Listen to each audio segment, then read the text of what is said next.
And once we found out about that, and they were only like told about on March 20th, the Malaysian Airlines CEO was lying about the fact there was no dangerous cargo on board the plane, which is really important, right? If plane goes missing, one of the first questions was what was the cargo on board, right? Could it have blown Yeah, up or yeah. something? And then March 20th, they said, oh, yeah, there was 500 pounds of it. And I think it took like a year for them to find out that it had missed 2 security screenings. The batteries were put together that day, like literally right before they go on the plane, which all to me seemed extremely suspicious. But the real kicker in terms of why the battery fire scenario, in my mind, is 100% accurate is the witnesses, 19 witnesses that corroborate this event.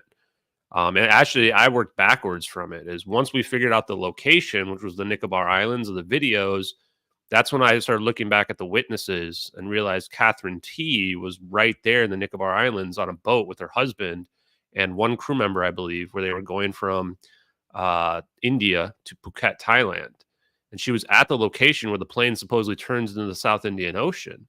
And she has a well documented sighting of seeing the plane with no navigation lights, glowing orange, and flying low, descending with smoke coming out of the back of it.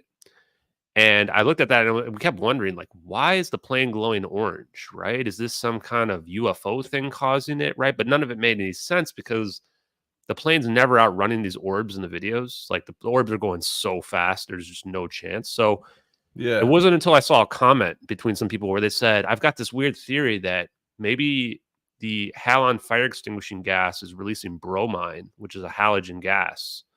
And I started asking people and looking into it. And sure enough, halon 1301 has bromine in it. And if there's a certain chemical reaction, I don't know if it's like you have to pour water on it or what, where bromine can get released. And if bromine's getting released for like an hour or more than an hour, it's going to have this glow orange gas permeating throughout the whole plane, where it explains why she would see this kind of hazy halo type effect around the plane that she said only extended about 5% out of the plane. So very close and tight to the plane.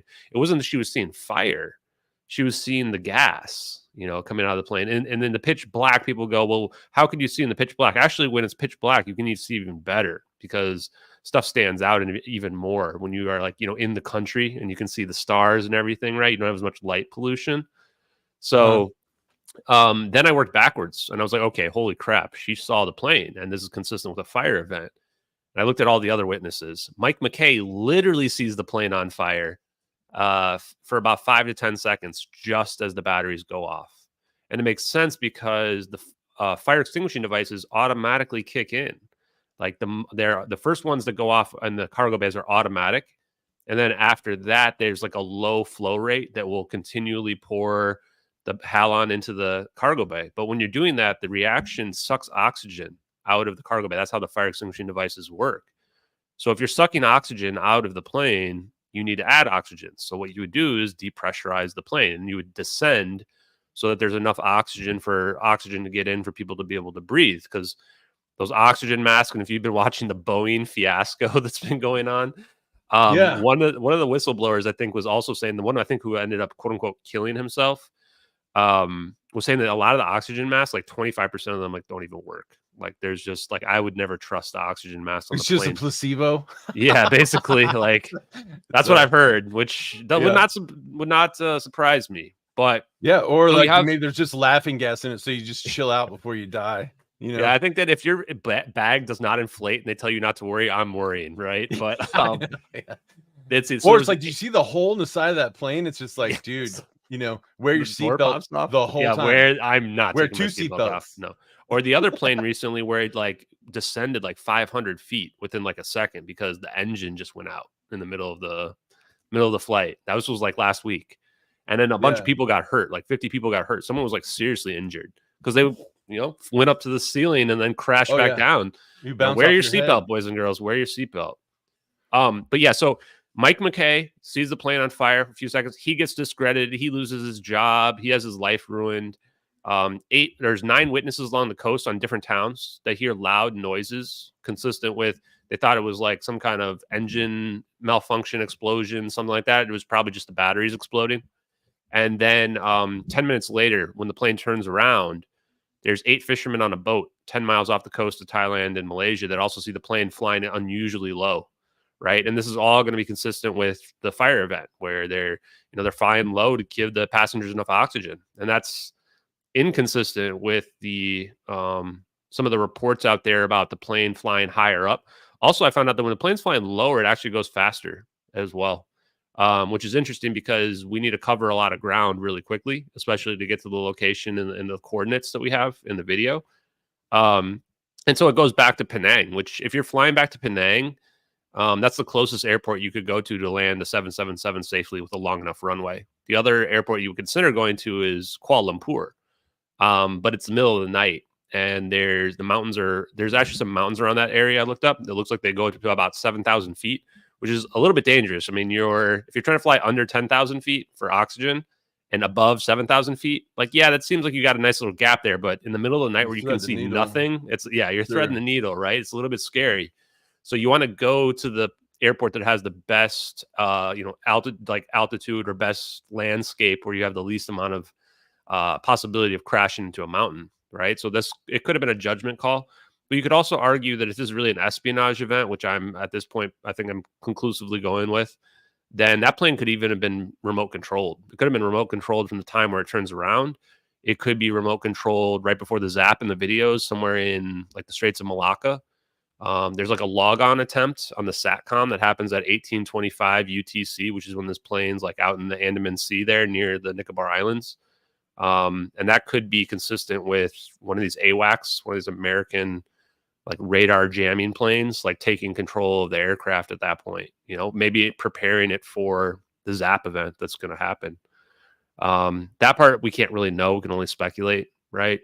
But some people have done some pretty good analysis on, Captain Dan Hanley, Field McConnell, others as well, I think have speculated this uninterruptible autopilot that the Boeing planes got put on them after 9/11 because they wanted ways to prevent another 9/11 from happening if people were to hijack the plane.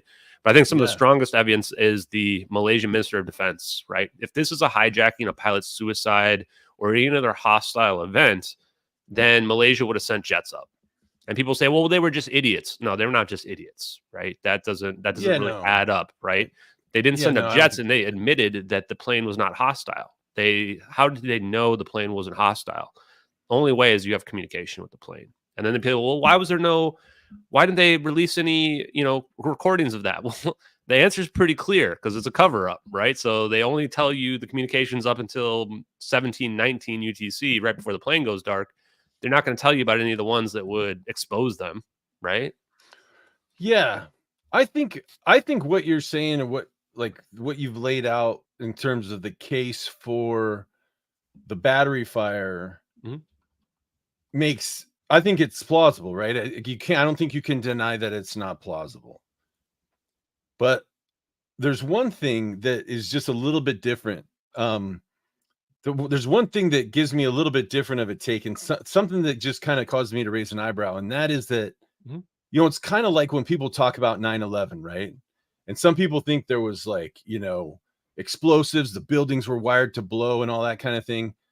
And apart from how long it would take to actually drill that, if you look and see what it really takes to do a controlled demolition, and the months and years and hundreds of people and stuff. Yep. The idea that a plane would hit and we've got this crazy demolition thing going on at the same time, to me, it's just too much together. And I would have, in fact, I did think that the whole battery fire thing was right until I saw your video. Because your video is all of a sudden the thing's just going and then it's just gone. It's absolutely gone. And what made me think that it was real for sure, not only when you discovered that Captain Lin, is that his name? The guy who released it? Lieutenant Commander Lin, the leaker. Yeah. 9 years in prison. Got court-martialed, went to jail over it. That was with a plea deal. 9 years with a plea deal. Can you imagine? Yeah. Oh yeah. He's like, hey, you guys, they convinced him he's done something wrong, right? Which he probably admits to after they realize this might be our technology. And then he's thinking he's going to get a slap on the wrist for agreeing when, cooperating with the NCIS and the FBI. And then they're like, okay, we're still putting you in prison for 9 years. And okay, Oh, we'll well, shave when 3 you years off. negotiate a plea deal, your sentence cap is in it. Is So it? yeah, so he knew that it was probably like a sentence cap of 9 years. You'd have to look at the record of trial because I'm a retired JAG. You'd have to look at the Yeah. record of trial and see what the judge, if it was a judge sentence or if it was a panel sentence. But anyway, he would do his pleading. He'd do his providence inquiry. He would be found guilty by his own pleading, and then that you'd go into a sentencing phase, and everybody would the government would put on evidence for why he should be put away forever, and then he would put on evidence for why he shouldn't be, dented that hard, and then the sentencing authority, whether it was the judge or the panel, the jury, we call I it don't the think there was panel, a jury. I think it was probably just the judge. probably just Yeah. a judge. Well, Mhm. then the judge gives you comes back with a sentence, and then he opens the plea agreement, and he looks, and if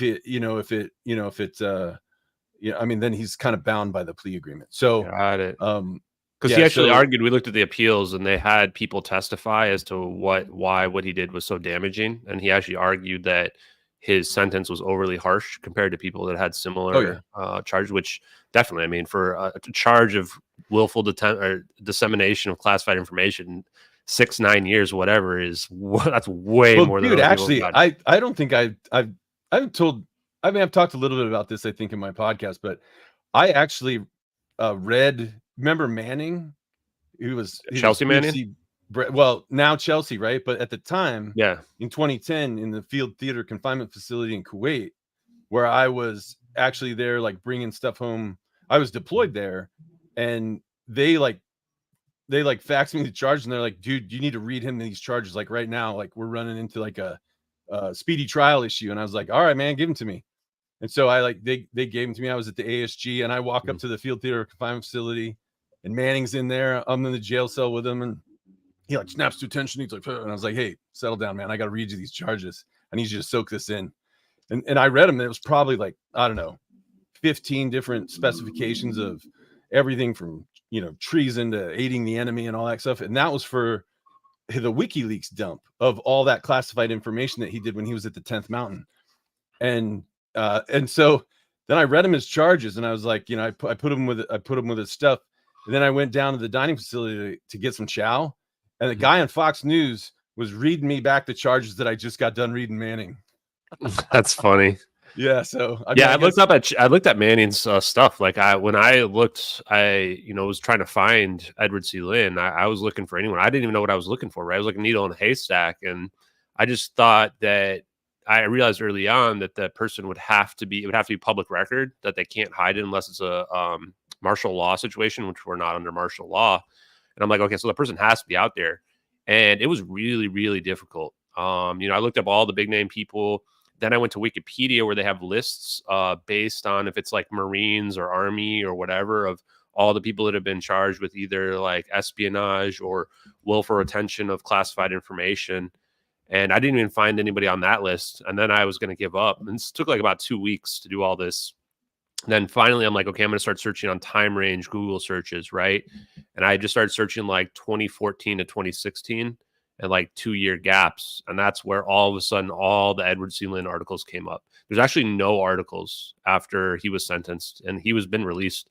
There's been nothing after that. Like after 2016, 2017, there's nothing on the internet about him. just total media blackout. Just complete blackout. And Yeah. there was a bunch of articles at the time, but the one where right away I was like, what? It was like the strange case of Lieutenant Commander Edward C. Lynn. And I'm reading it and they're like, yeah, they tried to get him with espionage, but there was no evidence he exchanged anything from anyone from China. And these quotes about this wasn't really a spy case. And I'm like, well, this is getting weird. And then when I start seeing signals intelligence all over every single article, I'm like, oh boy, this is the guy. Like that's when I was just honed in because it's like I had been sitting there talking about SIGINT and like that's how all these assets are communicating from doing my research into it. I knew nothing about it before then. And now it's like crazy how much information I know about our surveillance apparatus that are out there and how the drones and the spy planes and the satellites communicate to one another. And then you look into like who he was, what his job was. Like he was actually assigned to the VPU-2, the Wizards, this like secret spy plane program that he has like above top secret compartmentalized access information about black budget projects. And that's what I'm like, okay, this guy's already starting to fill the profile compared to like, the Snowdens and the Mannings and stuff like that, which were, much more high profile cases. But then when I saw, I think what I knew for sure was when I saw that the defense argued that the classified information was available on the internet. That's when I'm like, okay, this is the guy, like 100%. And we then find out that like he was assigned February 2014 to the VPU-2, which is right before the plane disappears, right? And then we've got a literal quote from his lawyer saying that the investigation into him began April 2nd, 2014. And the reason why that was so important is that like this was more than I could have ever expected, because in my mind, my profile said he recorded that that satellite video or whatever on a Citrix session he was logged into probably on his own personal computer, and he recorded that with a screen capture, right? And they were going to catch him because the moment they see that video in the public sphere, or maybe they have other ways of surveilling it, yeah, there's they're only going a to be able couple people to who can get to it. Exactly. And they're going to figure out right away, from the fact that it was recorded on QuickTime, they're going to know to use an Apple to do it, or, they're going to find out right away. And so when I was thinking like when they would start investigating him, I thought he would get caught within weeks. Right. And sure enough, it's like 4 weeks later, this is supposedly when the investigation into him began. So to me, that was like dead on, In addition to some other weird stuff too, like having flight manifests from code names that include search and rescue operations. It's like, dude, that was MH370. Like he's definitely tied to the plane going missing. And the fact that they ran a sting operation on him, the sting operation was really weird because they did it in 2015, in August of 2015, which is like over a year later. And it's because they had no hard evidence, right? Like they're like, okay, he leaked these videos, but they want to get him for espionage, right? They were trying to prove that he was trying to share information and give secrets away. But in the end, I think he was just a good guy that saw the craziest shit ever, he didn't right? bite on the sting. He's like, they couldn't get him. Not really. They claim that it's kind of it's hard to tell. Like they claim that he told this, they basically honeypot him, right? And try to get the FBI woman that I presumably sleeps with him to, tell her hidden information. And maybe he said something about MH370. We don't really know, but they couldn't get him for the espionage stuff in the end, right? And my theory is that and I don't know if you read my recent piece, probably not, because I just dropped it earlier today. But the question of like what you're saying in terms of it being kind of too complicated, the answer there is actually that's something that vexed me for a while too, with the whole fire and then reacting within an hour. It's not enough time. Yeah, I mean, but when that thing just goes poof, I'm just like, okay, wait a minute. Like if it was a prosaic explanation, if I never saw that video where the thing just like vanishes, like, and I'll tell you what I think that is. I'll tell you in just a minute. We'll talk about the anti-gravity I was working on last week and what I think it is. But if it wouldn't have poofed, right? And if it was some prosaic explanation, the only thing I would think it had to be the fire thing. But I'm going to tell you at least what I think could be an alternative explanation for the glow. And then I'll tell you what I think happens when you see essentially that negative energy, like gulp, where it's just, yep. And then, so real quick, I want to say though that, so the thing is, I've moved away from this rescue motive, which, and now it's this espionage motive, where this would have been planned out weeks in advance, right? This is too complicated of a scenario to just figure out at the drop of a hat. Like you say, okay, if really it comes down to, was the fire accidental or was it deliberate? And in my mind, it makes more sense for it to be deliberate, because this brings back. Do you need a fire to have them like? I don't. Not necessarily, but if you want to force a diversion of the plane to a different location where you are going to set that trap, then right. Because the other thing is, where are you going to do? You're going to do it over the South China Sea, but the South China Sea is really close to China, right? So the whole point is you're going to do it at a specific location, I think. Okay. And so that's the idea of that, do you need to have a fire?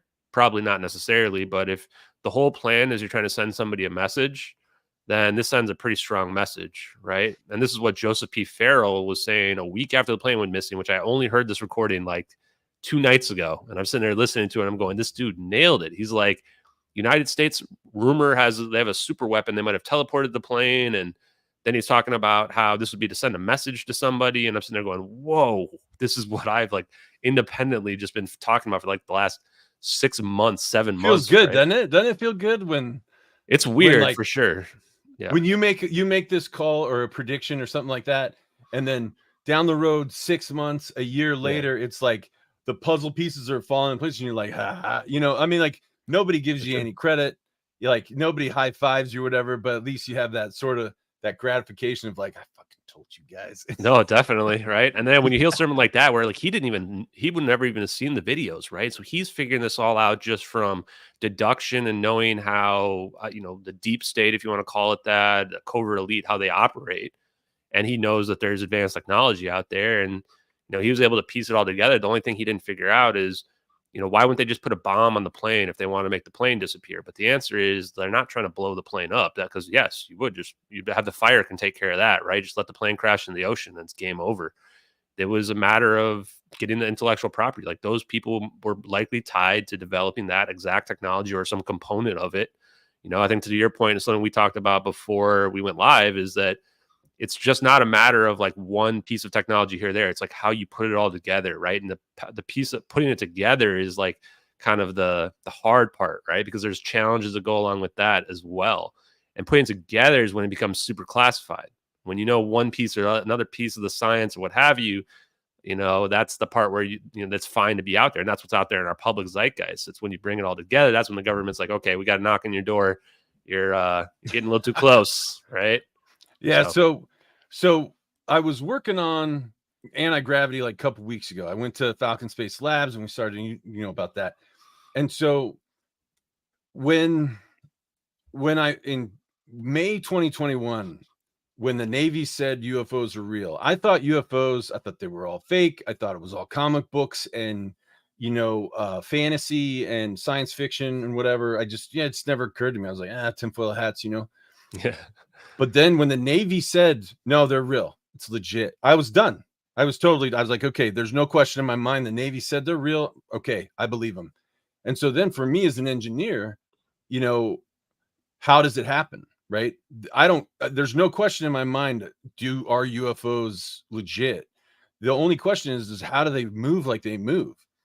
And so it was really, I just reverse engineered it, right? I was like, okay, they move instantaneous velocity, and force equals mass times acceleration, right? It's like what, like Newton's second law or something like that. So, and if you take something and it just instantly accelerates like a bullet, right? I mean, you think about when you're in your car and you hit the gas and you like get kind of pushed back into the seat or whatever.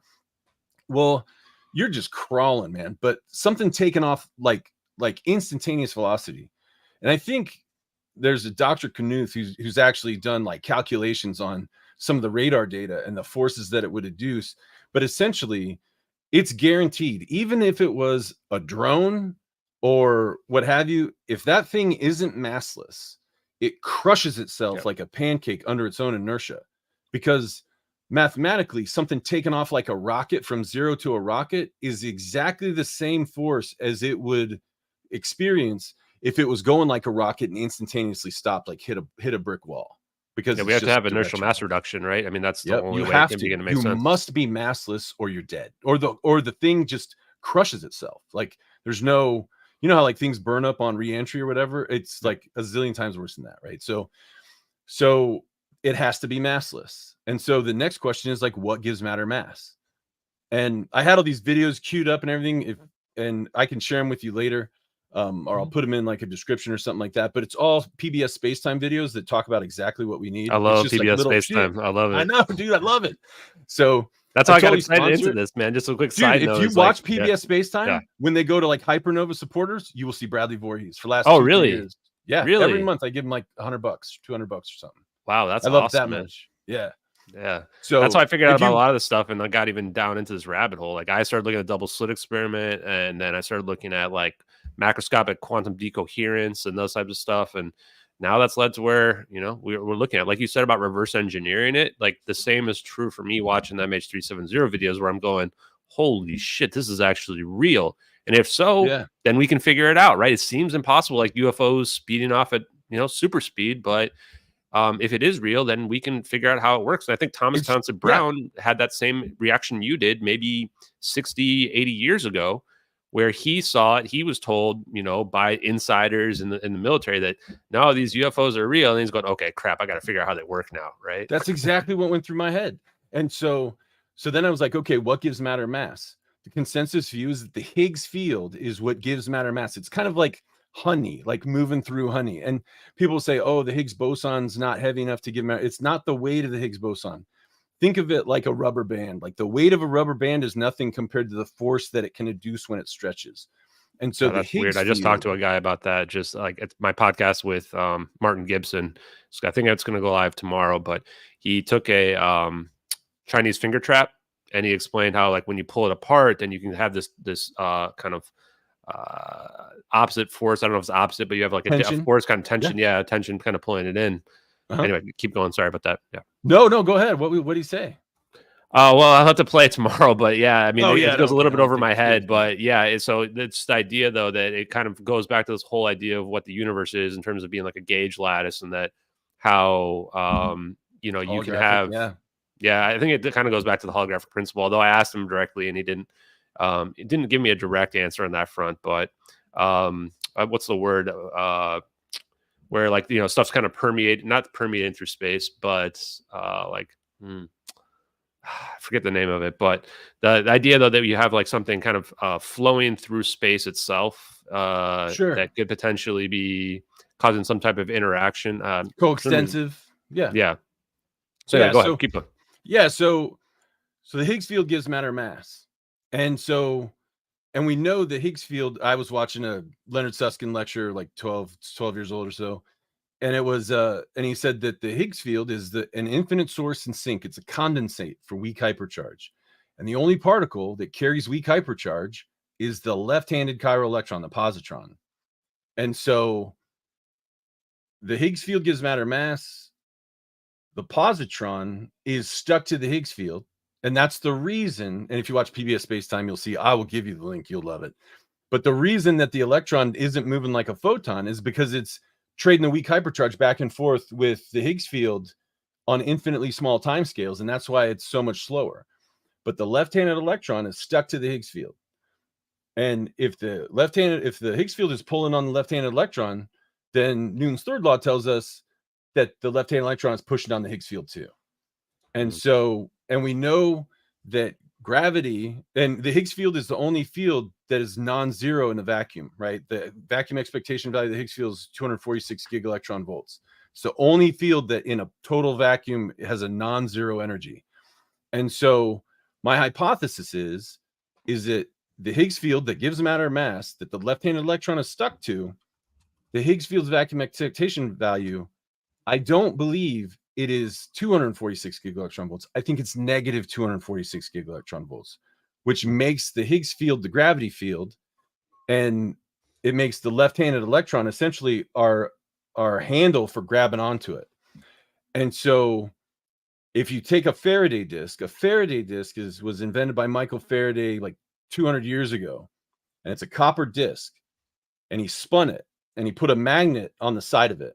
And what it did was it shoved electrons to the middle of the disc, and it made the middle of the disc minus and the edge of the disc plus, which is like the plus and minus sides of a battery. And if you connect that plus and minus side of the Faraday disc, it creates a circuit, creates a voltage. And the beautiful thing about a Faraday disc is that the magnetic field that is created by that voltage, it blows through the surface of the disc, and then it comes back around and it comes back underneath the disc. So it creates this nice, kind of beautiful, like toroid of magnetic field. And then I got some research from, so we created a magnetic field like that. And then I got some research from 2009. There's Dr. Lawrence Eves from University of Nottingham. And he said that if you pass a magnetic field perpendicular through graphene, that hexagonal lattice teases out the left-handed electrons, and it catches them in that magnetic field like a bug catcher, and they just sit there in cyclotron orbits. So imagine a Faraday disk, which is circular, which is probably why lots of UFOs are circular or saucer shaped. And when you think of like a tic tac, you've got a bunch of wheels and kind of two on the other side, so you create this big long magnetic field that kind of goes through the whole thing. It passes up, and then it gets closed off by another magnet. So you have this envelope, right? anyway, bottom line is that you charge up that magnetic field, and if you pass it through a bunch of graphene, it teases out these left-handed electrons that are hanging onto the Higgs field, catches them in that field. And if the Higgs field is negative, right now, like when you, okay, so here, so let's put that to the side now. Let's talk about like microwaving food. Okay, so Yeah. if you take a microwave and you put your food in a microwave and you hit cook, right? It bombards it with microwaves, and the microwaves bounce off your food and make your food molecules jiggle. And it's the jiggle that is the energy that you're putting into your food that's heat. Like that's what the energy, when you heat your food up, when you put energy in your food with a microwave oven, it's the microwaves bouncing off your food that jiggles those molecules, and those jiggling molecules, that's the energy you put into your food to heat it. So what we do is, and what I built at Falcon Space Labs was a Faraday disc that would spin, pass this magnetic field through a bunch of layers of graphene and other, oh, and by the way, the bismuth magnesium zinc that you've heard that spacecraft or whatever, or UFOs, drip it off and are made out of. Guess what? That's all hexagonal lattice too. Bismuth, magnesium, zinc are all just like graphene. They're all hexagonal lattices. And so, which makes sense, right? Do you think any of that's related to superconductivity? Because I think graphene's been one of the things they say that can produce like room temperature superconductivity under the right conditions. That may be true, but so when I figured this out, I was essentially focused on only the things I needed to connect. Okay, how do I essentially kill the Higgs field? And so what I came up with was create a magnetic field, pass it through graphene, catch all these left-handed electrons that are holding on to the Higgs field. And if I'm right that the Higgs field is negative, and then if I essentially take a signal generator, pass it through a car stereo amp to jack up the wattage, and then shove all this a harmonic electric signal through the disk to essentially microwave all of those left-handed electrons the same way that you microwave your food, right? So if I catch all those left-handed electrons that are holding on to the Higgs field, and then I turn my signal generator on and shake the shit out of all those electrons, right? And if I can jiggle 246 gig electron volts into the Higgs field, if it's negative 246, if I can jiggle positive 246 in there, I can cancel it, drop it to 0, and then the Higgs field's at the ground state, and then the Higgs field can't give the matter in that field any mass, right? Because if the Higgs field energy level is 0, I think it's negative 246. So if I can catch all these left-handed electrons and then shake 246 gig electron volts into them, then the field value goes to 0, and then everything in that field has to be massless. That is the theory behind anti-gravity. And have you seen Salvatore Paius's patents? Yes. Yeah. Because I think that, especially when I'm dying about to talk to that guy. I wish somebody would put me in the same room with that guy, because he calls it hypercavitation. And I don't think it's hypercavitation, but I think it's the harmonic signal that he's thinking is shaking, but it's not. I think it's a different mode. I think it's a different mechanism, but I think he's seen it. I think he's actually seen it. He's seen it. Let's be honest. I think he hasn't told me that, but when you write a patent like that, I saw him on TOE with Kurt, man, and the guy was flipping out. I'm like, dude, I can tell that's a guy who's trying not to tell everybody that he's seen it, but he's seen. You know what I mean? No. And when I talked to him twice on my own podcast, that was exactly what I concluded as well. Which, I don't want to get him in trouble or anything like that. He didn't tell me that he's seen it, but yes, when you make those patents, it's not something you just come up with. Like, you've seen it, right? Yeah. Yeah. I'm dying to talk, man. If you could put me in touch with that guy, I'd love to have a conversation. Unfortunately, right now, I think he's been. I don't think I'll get him in trouble here, but he hasn't been, let's say, given permission to talk to anybody else since. I mean, I think he spoke to Kurt. He spoke to me. He was on Jeremy Reese's show. He did Project Unity, and I think there might be one more, but that was pretty much it. And then he got told. Which to me even adds more credibility and weight to the claims, right? If he's out there spewing disinfo or something like that, they wouldn't silence him, Well, he doesn't even need to tell me anything. I want to tell him what I'm working on, and he can just sit there and because he's a guy who's works for the Navy, and part of the reason that I applied to that Arrow job, I don't know, did you see it with Ross Coulthard? It's like, hey, if anybody wants this job, I applied to it. I'll tell you. That's funny. But anyway, like he's a guy who's working with people, and we talked about like, well, so you create that magnetic field, you fill it full of left-handed electrons, and you shake them. But you know, when I built my motor, or I built my device or whatever, and I started doing it, then the coils in my motor started to melt, and it just like completely started to break down. And so I didn't really get to do any great measurements or anything like that. So I'm kind of back to the drawing board. And this is what we talked about that you hinted to, is that knowing the theory and understanding how it works, if I'm right, is a completely different skill set from actually building it. You know what I mean? And so like, that's what I'm focused on, or that's what I was focused on, was building it. And I'll build another one. But I did apply to that aero job, because if I can direct the contracts, then I can say, hey, Northrop Grumman, hey, Lockheed Martin, I want you to build me this. Show me this. This is, I can spec it out and say, hey, build this for me. But the crazy thing is if it works like I think it does, and if the field is full of these left-hand electrons and you shake it, bring the Higgs to the ground state, then you have what I call a mass hole, right? You have the universe knows from quantum fluctuations, knows that there's no mass. It feels like there's no mass there. So it's working overtime to shove mass into the mass hole, right? Because nature abhors a vacuum. And so if that's true, then you have a situation where you have a massless craft surrounded by gravity, surrounded by, or essentially this masslessness, where the universe is pushing equally on all sides, trying to get mass in there. Now, so the way UFO propulsion works, right? Say you have directional microwave emitters inside your craft. And if you take a close look at those orbs that are going around in your MH370 video, you'll see this. Wherever you want to go, if you want to drive your UFO somewhere, you just fire from inside. Now imagine, instead of just a solid disc, imagine a hoop, okay? Imagine a hoop this way and a hoop this way. So the inside, there's no field on the inside. It's just an envelope around you. Mm-hmm. Well, now you're inside that envelope, and that's where like you're working all the controls, right? You got the stick and the gas and your throttle and everything.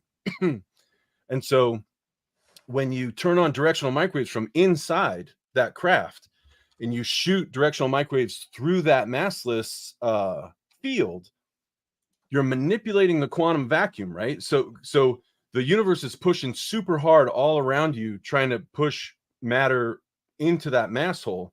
And if you release microwaves like out the front, the universe is going to go, hey, there's a little something here in the front. So we don't have to push so hard on the front. And so you create essentially a different, you manipulate the quantum vacuum so that there's less force pushing towards you in the front, because you're blowing microwaves out the front. And now you have a greater differential force in the back. And so you go forward.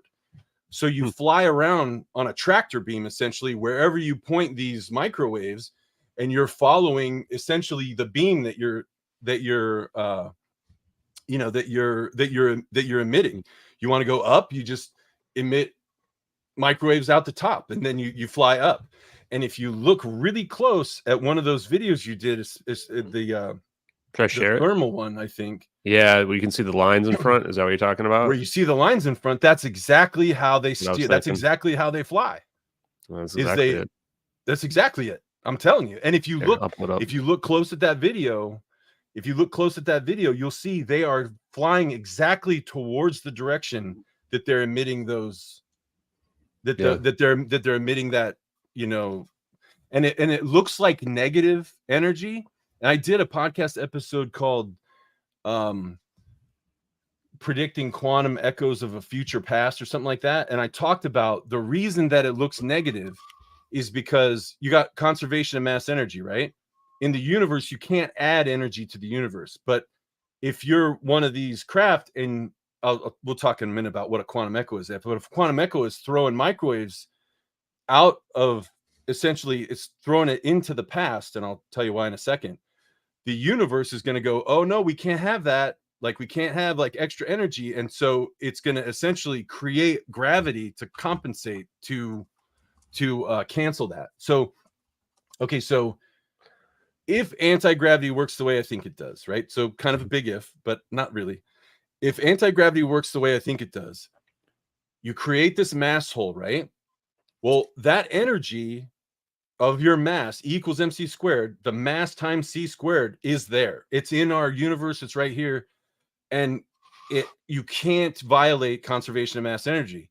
So the only thing, and this only works if we live in a holographic universe and if time is resolution, pixel resolution on the hologram. So anyway, if you create that mass hole, that energy has to go somewhere. I think it goes into the past. And we can talk a different episode why I think that is, but essentially there's one view of sort of the mathematics that we're actually moving through time at the speed of light too.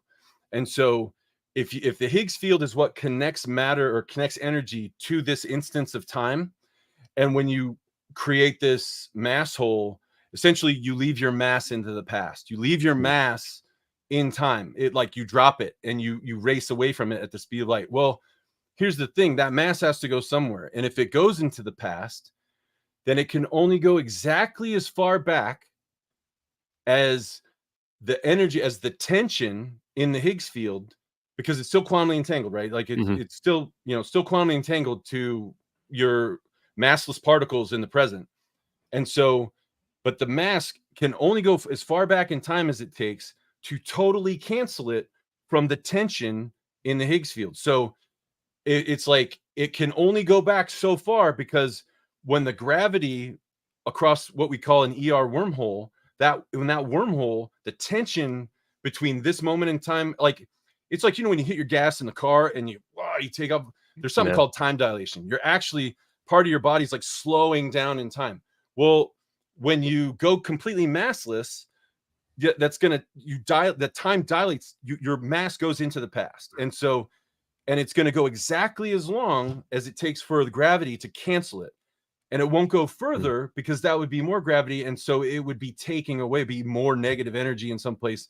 And, and it can't go less than that, right? Because then you still have positive energy that's not totally canceled. And so it can only go exactly as far as that gravity takes to cancel it. And that's why it holds open a wormhole, is because the negative energy density, which is the gravity, wrapping a massless, something that's massless, is the exact recipe in ER for a wormhole. And in ER, if you look, it's only 5 pages. It says, Einstein says, 2 sheets, 2 identical, essentially space-time sheets. If it's a holographic universe, we're talking about essentially, you could take, so the state of the universe is the surface of a black hole at any moment. And if you peel that surface of a black hole off the energy, like, and hang it like a sheet, that's the state of the universe in that instance. Well, you could peel off every instance all the way to the beginning of time, and now the distance across those sheets of time is time-like, right? Because it's like chopping the frames out of a movie reel, right? Like the beginning of the movie to the end of the movie. And so somewhere we're in the middle of the movie right here. And when we eject our mass, it goes somewhere back here, and it goes as far back as it takes to cancel it. Well, now you have masslessness wrapped in negative energy density, which is Einstein's recipe for wormhole, which he says 2 sheets, it becomes point-like, where it's like, and that's what I think the ER wormhole is. Yeah, every point in the universe is actually connected. We just don't perceive it, right? Like that's totally the situation. I mean, now, if the universe is a hologram, then everything that is 1 trillion miles away is right in front of your face. You just can't see it because it's a resolution that your consciousness isn't tuned to. Yeah, our biology isn't set for it. Yeah, but that makes things like remote viewing. If you could tune your consciousness to a different pixel resolution, then you could see something 100 miles away, because the hologram's right in front of your face no matter what, right? I mean, if we live in a holographic universe and blah, I mean, so. Well, I think we do. I think that there's 2 things that we need.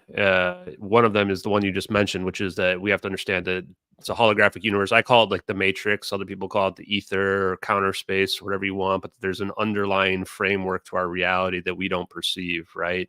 And that there would be some levels of, like, if you think of a computer program, like a base level of code, like an operating system that's right on top of it, And then the other thing I think we need to understand is that, well, I mean, that's what Juan Maldacena and string theory was born about. Like, it's Like, this is not the holographic universe. It's not mainstream, but it is definitely not a fringe concept in physics. And Not I have the anymore. video, which yeah, it's not. I Maybe 10 mean, years and ago it would have been, but nah, not anymore. I think it's getting more and more mainstream. yeah, 1997. I think Juan Maldacen. I think he like won the Nobel Prize or something for it. You know what I mean? I think So he's a it's genius, honestly. I mean, I was funny because I was talking to Brian Keating on Twitter, going back and forth, and he goes, "Oh, I interviewed Juan Maldacena because I said, you know, what do you think about ER equals EPR and Leonard Susskind?"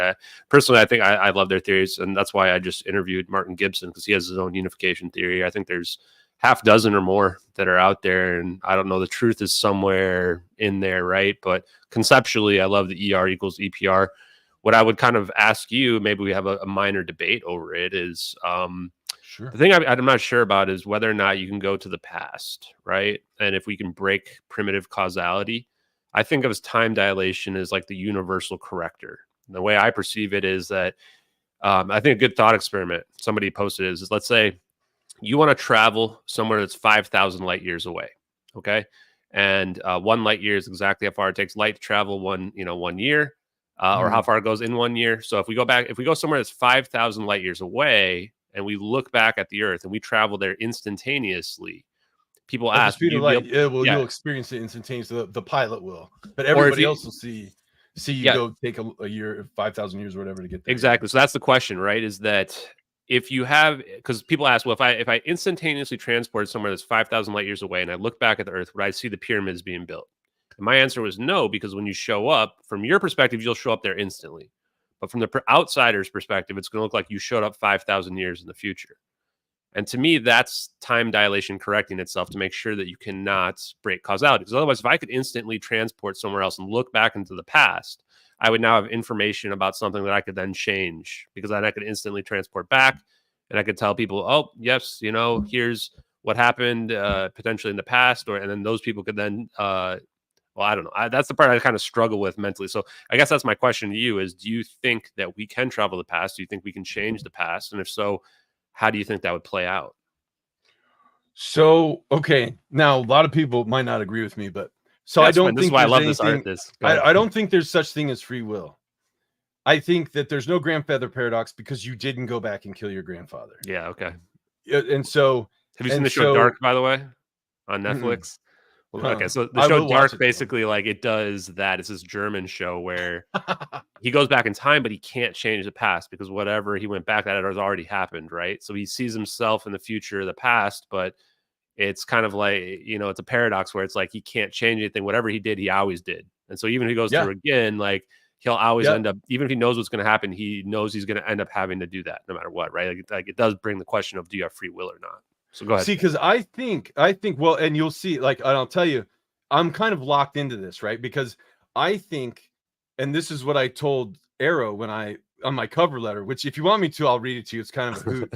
Nice. But essentially I told him that I think the reason that we have so many UAP showing up in our Navy's flight training areas is because it's our fucking Navy in the future that we're seeing through these ER wormholes. And so that's why they're there. And so, and I'm stuck with that, right? Because in my view, like if the wormhole goes, and here's how we can travel interstellar and not need to become nomadic, is because if I'm right that when we spin up our mass hole and our quantum echo goes into the past 50 years, then we could actually take another craft, a massless craft, because if you put energy into a wormhole, it will close it. You can't put energy into a wormhole, but you could spin up a massless craft that is, that's massless and fly it through that wormhole. You can. And you'll see there are actually videos of UFOs where like the UFO's there and then like UFOs start coming out of it. Like Yeah, no, I've I've seen seen those. those. I've seen Yeah. those. And so if a UFO spins up, it becomes massless, and another guy flies through it and comes out 50 years into the past, that's 25 light years of range out and 25 years back. So you can be home in time for dinner, even though you just like in a blink went 25 light years out, checked out some world or whatever, and then zipped back. You could still get back in time, you know, to have, dinner with your kids or whatever. And and it wouldn't you wouldn't have to become nomadic. You would be, if it's true that that's the way it works. But that means that whatever happens in the future has already happened, and time exists Always all happens. at once. Yeah. Yeah. And so you could actually go back to elementary school, go back in time, and walk into your elementary school class and high five yourself. And then, but as a kid, you would experience somebody high fiving yourself, but it'd be you. You wouldn't probably know that, but you could actually do that. And like, you could actually, and the way I think of that is kind of like like when you're rowing a boat. Imagine you're rowing a boat and time is a river. You can row a boat, and when you put that oar and you pull back and you look down, there's like a little eddy, right? Little time eddies can happen. And so where something, goes back in time and forward in time and back in time and forward in time. And that could be like the note that you write yourself that says, hey, why don't you study physics from the future? You give it to the past. And if you actually, if you keep using that note, anyway, bottom line is there's like a story that's like, well, where did the note come from? But I think there are eddies that can happen in time like that. But I do think there's no free will. I do think everything is set. And I think I have to think that way if I think that the UFOs and UAP that they're showing up in our flight training areas is our future Navy, or is our future Air Force zipping around. You're all in on the future human hypothesis then, huh? With the UFO stuff, or what? Well, I think that the UAP and UFOs that are zipping around in our Navy's flight training areas, I think they are our future Navy. So I think those ones, yeah, probably our future Navy. Yeah, that'd be wild, but that would actually be consistent with ARO came out with, right? Where they're saying it's not extraterrestrial that we're seeing. It's like exactly right. It's almost darker, and that's one thing I've always said about the UFO phenomenon is that I think it's going to be darker than anyone's willing to accept. And when I started seeing the MH370 videos, I was like, okay, yeah, this is dark enough that I think that people are gonna have a hard time accepting it. And they didn't. I mean, just both sides of the UFO community hate me. The ones that actually believe in UFOs and the ones that think that it's all fake, right? Which is kind of funny because that actually supports the idea, in my opinion, that it must be onto something, because I don't think it's going to be as clean as people want it to be. If everybody hates you, you're probably pretty close, because nobody's usually happy with reality, right? Exactly. You got it. But here's the one thing that I did want to float. So if you ever hit sonic-gravity.us, that's where my podcast is. I did an episode a couple years ago called The Madman's Curse. And the cover art on that episode is the Hestilin lights. And what it shows is there's like a UFO that's like constantly going around in like Hestilin. I don't know if it's like Norway or Finland or something. Anyway, wherever it is. In Hestilin, there's a UFO that's always zipping around, and somebody pointed a spectrometer at it. Mm-hmm. And if you look at the spectrometer reading that it put through, I went and found a spectrometer reading for daylight, and it matches. It matches the spectrometer reading of daylight. And so whenever I see a UFO, or whenever I see like something that's, possibly a UFO, right? There's either a bright light, like it's at night and it's a bright light, or sometime. And so I think that's, we're seeing that UFO through a wormhole and it's daylight on the other side of the wormhole. Sometimes you'll see it and it's red. And I think it's because it's sunset or sunrise on the other side, on the other side of the wormhole. Now you see what I'm going with the fire? Yeah, I guess yeah. If those quantum echoes of those orbs, if they're quantum echoes, which I think they are, because the directional, I'm calling them microwaves, but I don't know what it actually is. If it was sunset or sunrise on the other side, then those things would be glowing red.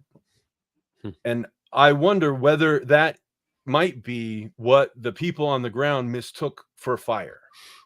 Possibly. Yeah.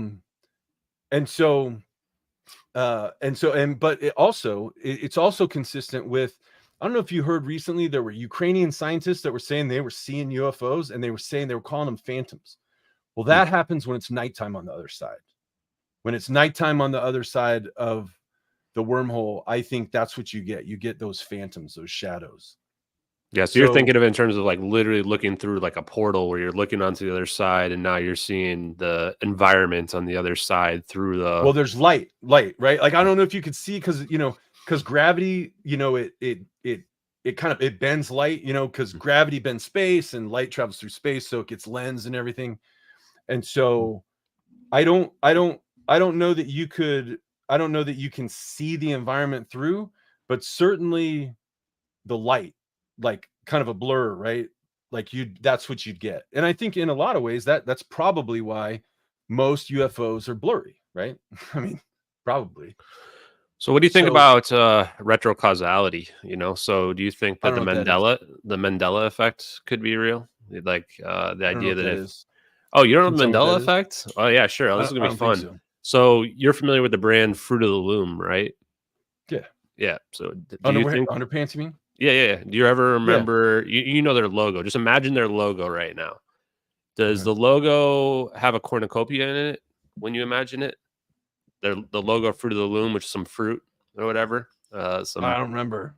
So okay, well, so the Mandela effect is the idea that we can retroactively change the past, but when we do, like we like it changes our it doesn't quite change all our memories, so that stuff like seems like it always was. I think the most common ones are that people argue that the Fruit of the Loom brand logo used to have a cornucopia on it. People will adamantly argue they remember it. I actually even remember it, which is weird from being a kid. But there never was a cornucopia on the brand, or that Skechers was spelt with a K, but there's no. I think that's one of the ones. I may be saying this incorrectly. So it's the idea that if we can impact the past, that when we do so, it creates this retrocausality where now that's what always happened, right? And that maybe there's some subconscious level where it doesn't get changed, right? So we still have these memories that were like basically false memories now because the past has been altered without us even perceiving it, because we don't see the past being altered. So I'm curious about your thoughts on that versus like, multi timelines and multi universes, right? Because that would be the other thing, is that you create like a splinter universe if you change the past, right? So I think you said that like whatever happened has always happened. So that's the reason why I brought the Mandela effect. In this universe, in this hologram, yeah. Okay, well now we're really kind of going into my theory of everything, right? And so yeah, sure. So I think that our universe is the 2D holographic surface of a black hole. And when we look up at the cosmic microwave background, what we're looking at is the inside of the black hole where like we are. And our consciousness sits on the surface of the 2D holographic surface of the black hole. And that's where we get our information from. And so, and I have like this other podcast on, if you're into this, if you're really into this, I have a couple podcasts about consciousness and how you actually slow the flow of time with your consciousness. And the reason that works like that is because if we're on the 2D holographic surface of the black hole, Hawking proved that the energy on the surface of a black hole is uniform and finite, right? And that perturbations in the that was the word I was looking for earlier, by the way, perturbations. Oh, okay. Yeah. Yeah, go ahead. Yes. So perturbations in space-time around the black hole, the energy from that has to come from the black hole, and that's why the black hole evaporates. Short, kind of condensed version, so to speak. Hawking radiation. Yeah. Hawking radiation. And Hawking radiation is black body radiation, which is heat. Okay. And so I think our energy on the surface of this black hole, when we die, bodies actually get extremely cold. Like if it's like, say it's like 98 degrees outside, 98.6 degrees outside. When you die, did you know you actually get colder than 98.6 degrees? You do. I did not know that. And you'd think that if you were just matter in space and you were 98.6 and it was 98.6 degrees outside, you would just kind of stay the same, right? Because there's nothing there, but you get colder. And so I think, so our consciousness is on the surface of this black hole. And when we die, I think our consciousness leaves the surface of the black hole as Hawking radiation. And that's why like our physical bodies get colder, is because actually a lot of our energy departs. But to answer your question, so when we're awake, right? When our consciousness is awake, since the energy all comes from the surface of the black hole, like Hawking said, our consciousness is actually fighting for the energy on the surface of the black hole.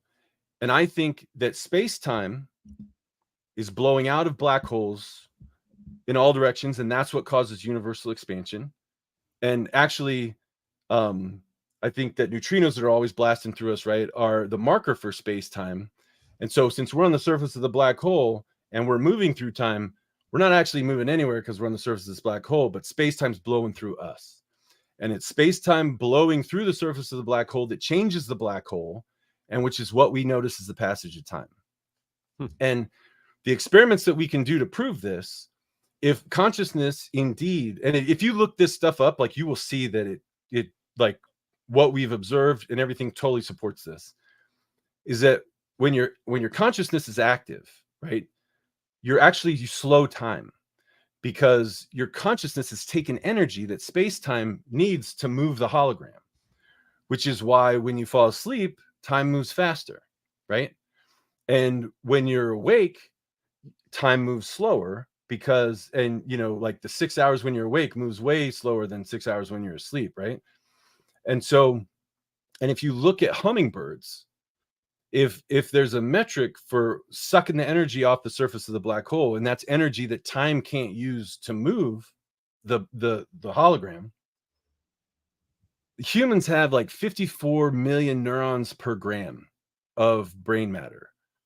Hummingbird has like 240 million neurons per gram.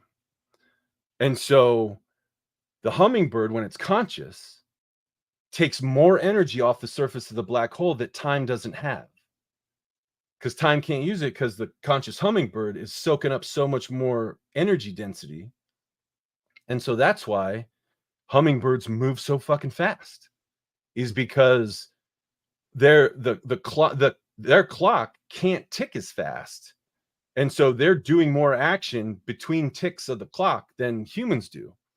And so, and it's crazy, because when a hummingbird is conscious, its heart beats 20 times a second. Like, that's a fact. Like, its heart beats 20 times per second. But when it sleeps, its heart beats like just like humans, 1 time a second. When it's not taken, and not when it's beating its wings, but when it's awake, its heart beats 20 times a second. And the way that we could actually prove this is if we surgically sort of implant a clock in like a hummingbird, or even inside us. And actually, if you look moving up, if you watch the time dilation, if you look in biomedical journals and stuff, you'll see that there's a calibration problem where if you insert a device that requires timing, if you surgically insert it into a human, that device speeds up. And that's why, is because when you're conscious, I mean, if it's inside you, right, you're conscious, that it slows the flow of time, because the hologram has, or the surface of the black hole, time has less energy to move the hologram. And so, and there are tons of people. Carl Vibe is a friend of mine. He lost 400 pounds with diet, but mostly like meditation.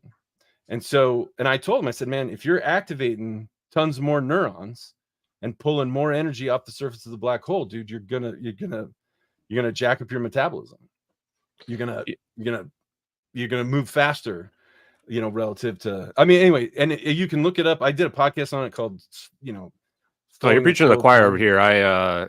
You should check out Roy D. Herbert, dilation theory, for sure, or maybe my podcast with him, because this is, I mean, he looks at it from a theoretical physicist perspective, but basically says the same thing. I think you guys are saying the same things, although it's just the wording is a little bit different, because he would say that time is flowing faster for the hummingbird or for a fly or for an ant, and that's the reason why they seem like they're moving so quickly. Whereas if you were to scale them up, you would think they're moving at like warp speeds, but the reality is just because they have less mass, their time is flowing faster than what our time is flowing. And so, yeah, it can explain why the hummingbird's wings flap so fast, why the little fly seems like it can move around so quickly, is that the flow of time is working differently for them than it is working for larger things. And that's an interesting unification theory too, because of what, if you look at a black hole, has a huge amount of mass, right? And now that black hole, your time is going to slow down. And if you're near the black hole looking out, it's going to look like everybody else is moving at super speed.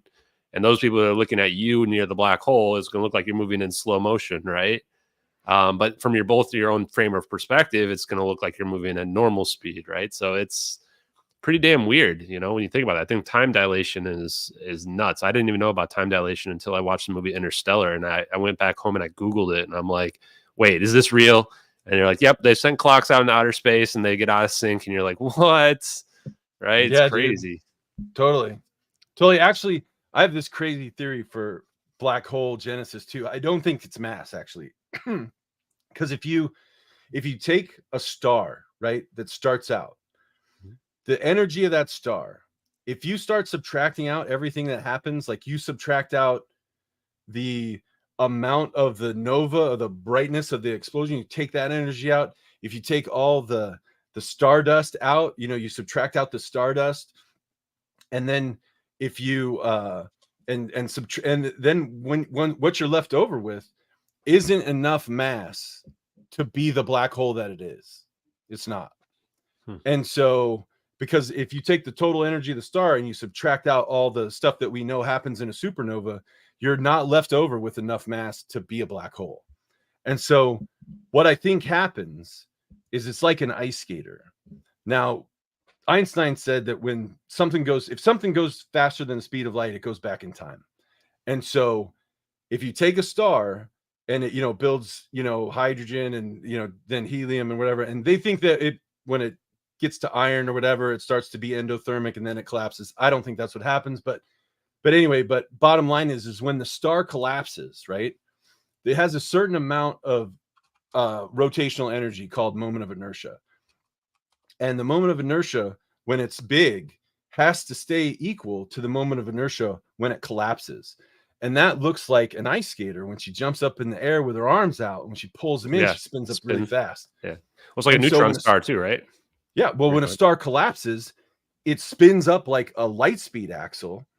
Yep. And if it's big enough, it goes faster than time. And I do the math. I have a kind of an anemic YouTube page where I put my theory of everything on there. And I did an episode. There's one black hole genesis. It's like 5 minutes, the 5-minute math on it.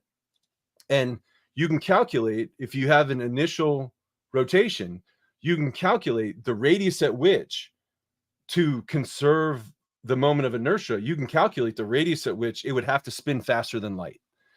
And so, and I did the math for VY Canis Majoris, like during the thing. It's just napkin math. It's really easy.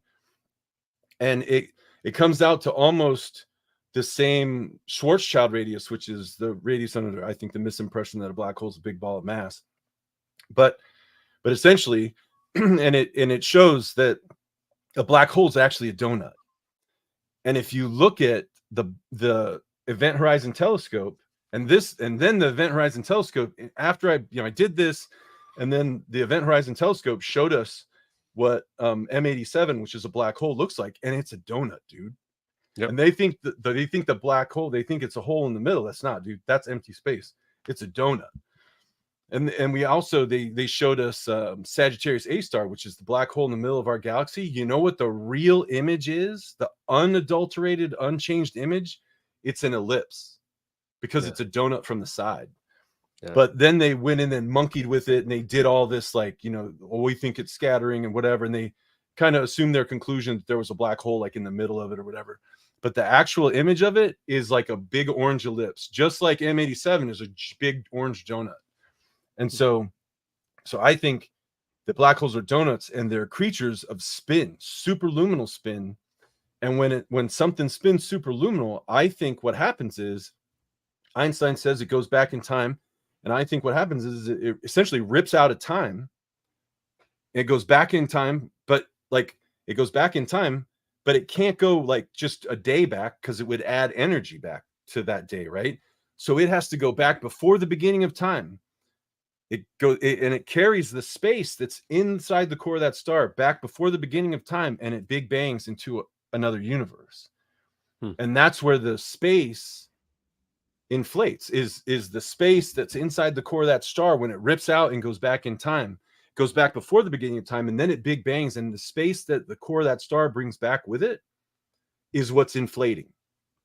And that's so what do you think about the Big Bang? Do you think the Big Bang, we need the Big Bang theory in order for the universe to exist? Yeah, I think when a star collapses, it spins faster than light, it goes back in time. I think it goes back to before the beginning of time, and then there's just nothing. There's just like space and nothing. And that's when the weak nuclear force just rips everything, just totally rends every single thing, and blows up, and the space inflates, and that becomes our new universe. And that's why the surface of every black hole is a universe. It's a universe inside. That's why. So when we die, and this goes back now, finally, right? I'm getting back to answering your question about why do I think some people think the fruit of the loom has a cornucopia and some people think it doesn't, is because when we die, I think our consciousness leaves the surface of this black hole and goes to the surface of the black hole that circumscribes our black hole. And when our heat hits the surface of that black hole and coalesces together, I think that's when we're born in that universe. And I think that's ultimately going to be heaven, right? At some point. But I think it's plausible that we exist, and the multiverse is black holes inside black holes inside black holes, and the DNA of the universe is essentially the same. But I think there could be some variations that change.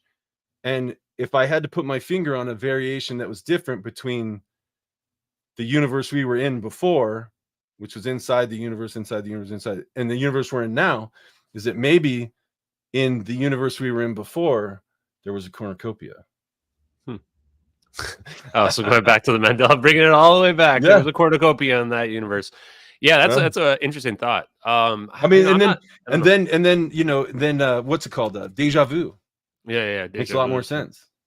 Yeah, and someone was mentioning in the chat too, the idea that when you sleep, their time speeds up. Someone was actually saying the same thing you were right before you said it in the chat, which I thought was pretty interesting. I think it was Merlin who was bringing that thought up.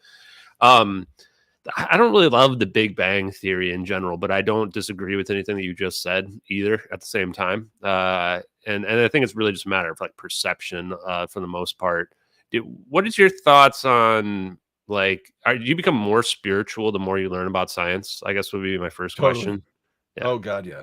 Isn't that 100%. Weird? Like, I would have, before I dug into all this, I would have thought it was going to be the opposite, because I had been kind of brainwashed with this idea that it's the religious people holding back, UFOlogy or what have you, because they think it might be demons or whatever. But first of all, I think that people's perception of what the nature of the phenomenon is of course going to be a little bit esoteric, because we might be talking about future humans. We could be talking about whatever. I don't know. We're not really sure. But the thing that was interesting to me is that there is this religious connection where you get, in my opinion, more spiritual the more you learn about it, because when you learn that magic is real, now you need like some, higher level understanding. But if there is a holographic principle, then that would imply that our universe is a construct, right? And that if there's a construct, there must be a creator who created that construct. So I was surprised to find that the religious perspective and persuasion of humanity, I don't think has any problem with any of this science and technology, and that it'll get incorporated into that worldview much easier than the people that, think there's nothing special about the world, right?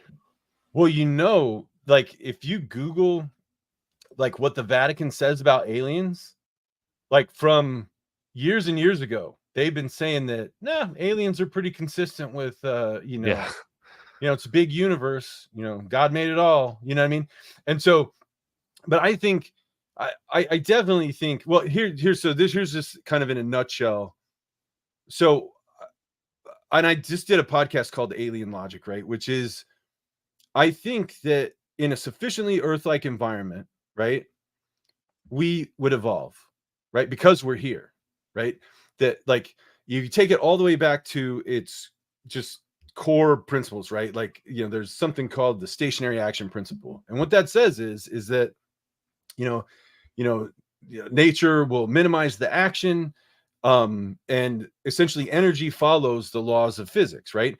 And so what goes up must come down. You can paraphrase it, and you can. The bottom line is that nothing's really an accident. Like, everything happens because energy follows the laws of physics, and given enough time, a sufficiently Earth-like environment, we happen.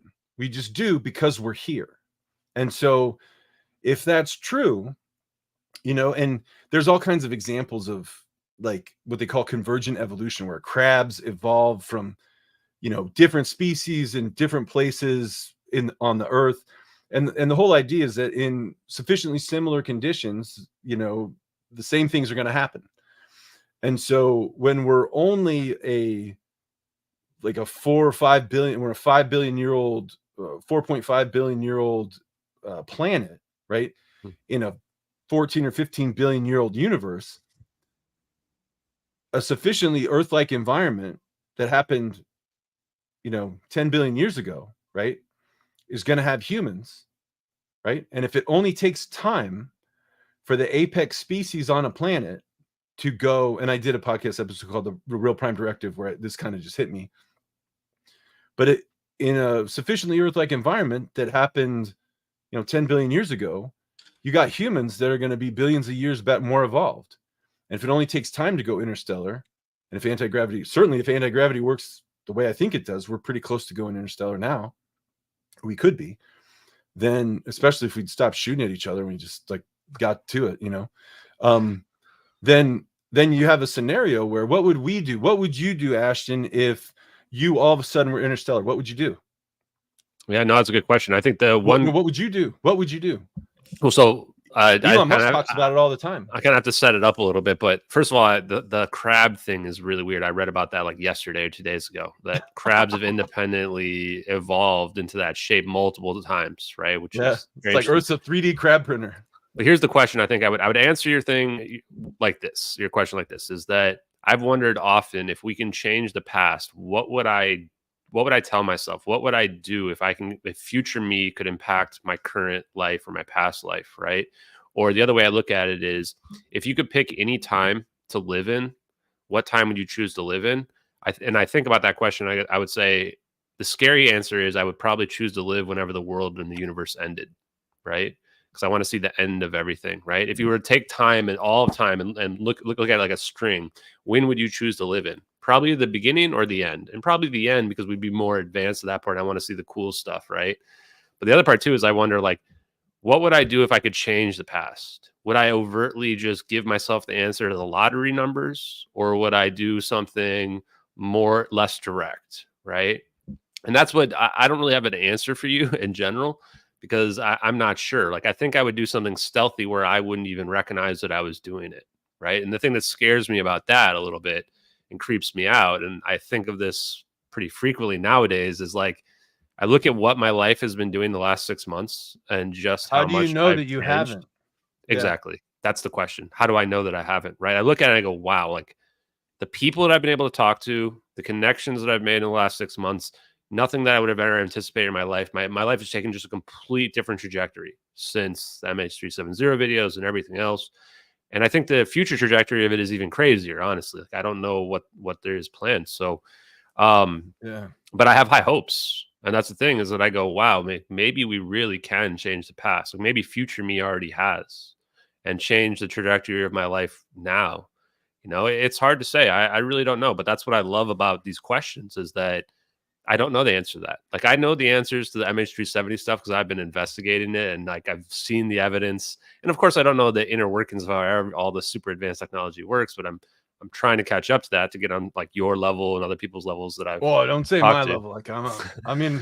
You're pretty impressive, man. See. Pretty impressive. But at the same time, I think there's still, even knowing as much about, that there's probably a breakaway civilization that's in the military-industrial complex, knowing that there's that we are capable of conspiracies that will break people's minds, that the government is a lot darker than I would have imagined. Even knowing all that, there's still so much more that is just, I want to know the answers to. Like, what is the nature of our planet? Like, are we a prison planet? Is it the future human situation going on? Like, what is so dark You want me to tell you that what I they've got to think? hide this, right? Yeah, absolutely.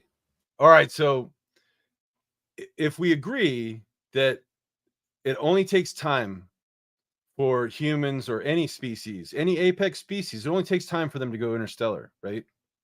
And so that was sort of the epiphany I had in a podcast I did called The Real Prime Directive. And what that, to me, what that meant was, if you look back in the fossil record, right, there's this nice laminar evolution of dinosaurs where you went from goo and then, tadpoles or whatever, and then they became dinosaurs.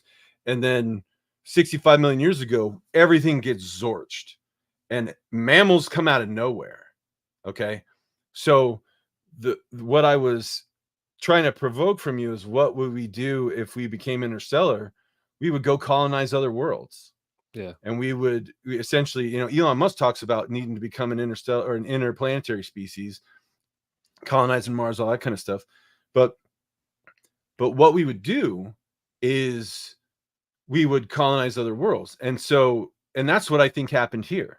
I think interstellar humans found exoplanet Earth, accelerated its rotation, to create a magnetic field that would, protect our atmosphere and whatever. And then they planted us here.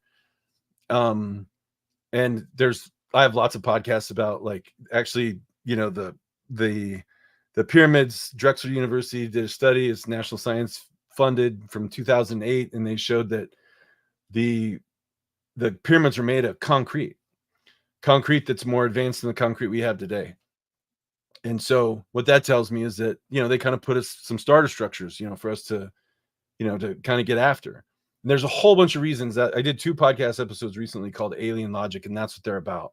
They're about, like, how we know that we are actually a colony of interstellar humans.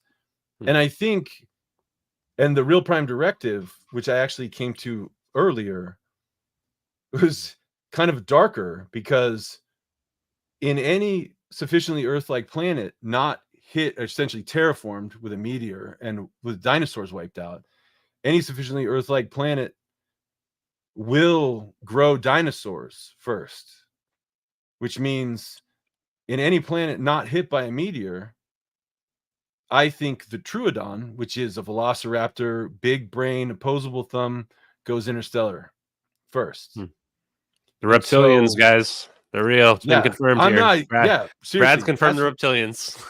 So, but then, like, but any species that becomes apex on a particular planet, given enough time, they could go interstellar. So you have, like, what's the Contact, or the the one where, anyway, like the octopuses could be octopus. Arrival. Who knows? Yeah, Arrival.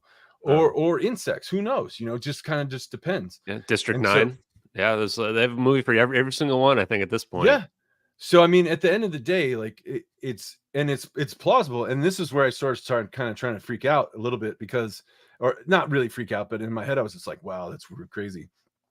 There might be a prime directive, like a real prime directive. Yeah, like which Star could be Trek. a treaty, which could be a treaty that says, hey, we're not going to put our thumbs on the scale, and we're going to let the chips fall where they may. And, we're going to see whoever, whichever species becomes the apex. great filter.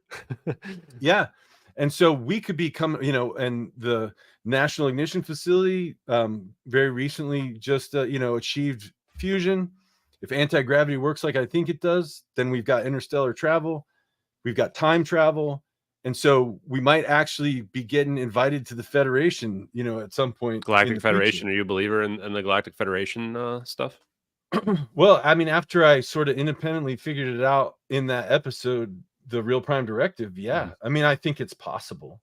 Yeah. I think it's likely, right? Like, well, it's like, to your point, I think that the idea that this technology, I think that what people have to realize is the difference between an invention and a discovery, right? Is that a discovery is inevitable. It's just a matter of when people are going to figure it out. So to your point of the Prime Directive, it's like, if quantum field theory, unification theories, which I think open the Pandora's box for anti-gravity and everything else, including portable cold diffusion, et cetera, free energy, is a discovery. then I could see there being a prime directive where it's like time is just an illusion anyway. So why would you even need to tip the scales? It's like a question of, okay, let's just see which races have the level of consciousness required to not destroy themselves. Because what comes along with all those positive things like free energy, maybe medical healing, stuff like that, is also potential weapons, right? And I personally am of the belief that if the Fermi paradox is true and that we can't see any other species, which I'm not 100% convinced of, but if there is nothing else out there we see, then I think the big concern is there a discovery that's so big that most civilizations wipe themselves out? And I look around at our planet, how divided we are, and I think back to this weird letter that I got that said that this type of technology that we see in the videos that we're kind of talking about now, that any two warring factions that got access to it, game over, right? Someone's going to destroy the whole planet, because this is not just shooting a nuclear weapon at people. I watched this video on Twitter. You've probably seen it like in the last couple of days, where they show what our reaction to Russia would be, and we're shooting all these nukes down on them over and over and over again. I'm sitting here going, no, I think we just press one button and goodbye whole planet, right? That's the real risk in my mind. And that's what I think would end our civilization before anything else, nuclear weapons or what have you. But that's just my opinion. Any species that made it, to any future humans that made it, they would know what technologies unify us, right? They would, because they made it, they would know what could save us. And that brings us full circle back to what I think MH370 is all about. So imagine this. If the humans who put us here can poke us and prod us in the right direction technologically and all that kind of stuff by planting little gems for Clues, us to find, technologies for us to, like muses, right? We pick up these technologies and it kind of brings us together. That's what I think MH370 is all about. It's a plane full of people who were planting ideas and technologies and all that kind of stuff. And when their job's over, where do they go?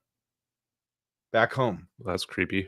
Maybe to the future, right? That would be a really dark twist on this whole MH370 stuff. That's why I think that's why I wanted to talk to you about it. Because if I'm right, if those little balls are quantum echoes, right? Which means the quantum echoes are going exactly as far into the past as MH370 is. They're in the future, right? And their quantum echoes are zipping around. That means there's massless orbs zipping around empty air, right? Mm-hmm. But they're zipping around the plane in the past.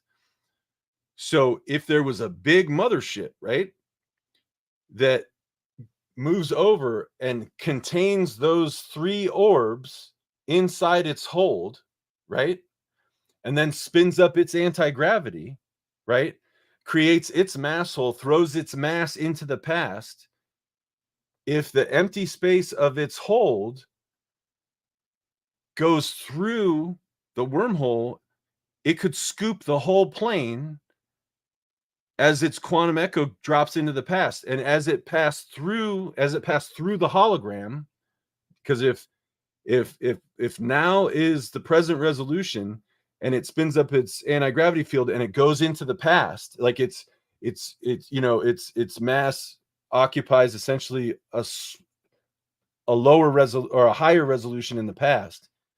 As it goes through, it would scoop that plane right out, because it knows the plane is in that spot on the hologram, because it's the actual massless orbs are inside its hull, and the quantum echoes of the orbs are all around the plane. So if it's got the MH370, if it's got MH370 right in the middle, if the hologram where MH370 is right there, and it knows that because the orbs are spinning around in the future, because the quantum echoes are spinning around the plane in the past, when it spins up its anti-gravity and it drops its mass into the past, I think it could scoop that plane right out of essentially our time. Yeah, local time. And then it would be captured inside the quantum echo of the big plane. and then or of the massless craft, and then it could set down, and when it killed its field, it would renormalize. Now, I think it if it did that, it would probably release a massive gravity wave, right? Because it would have to cancel the positive energy that it would be bringing to its time, because it brought the plane from the past, right? So you can't add energy. So I think it would counterbalance it with a massive gravity wave release. And if you listen to a podcast episode I did called the Madman's Curse, I document, or I lift the audio from Kelly Cahill, which is a UFO experiencer in Australia, and she described exactly that when she got abducted. And there were a bunch of people there, and there was like medical reports and everything. It's like the most credible abduction story ever. It's one of the most credible backed up abduction stories I think that we've seen. It's called The Madman's Curse, if you listen to it. But she describes when the craft landed in her, in our time, and essentially renormalized before, the aliens came out, that spoke English, by the way. She got hit by she felt this like massive gravity wave go through her, and it horrified her. But I think that's what happens, to balance the energy, like, if something that wasn't here before like shows up. But if you listen to that, I mean, but it's consistent with kind of all that. But that's what I wanted to tell you, that I think that the quantum echoes of those orbs that are zipping around MH370 in the video, I think you're seeing sunset through the wormhole in the future. And that's where I think the misimpression of the flames and fire came from. And I think when you see that thing just completely just disappear, I think that's the hull of a much bigger ship that just went and scooped it. And I think that, like we were talking about before, the reason is because it was time for them to go back to the future, because and that's why I told you, I don't remember, like a few months ago when I suggested to you, or I DM'd you or something, I was like, I think the key to MH370 are the passengers. Who were they? What were they doing? What are their backstories? And because if they're all like crazy ass brilliant scientists, a bunch of them were. It's weird.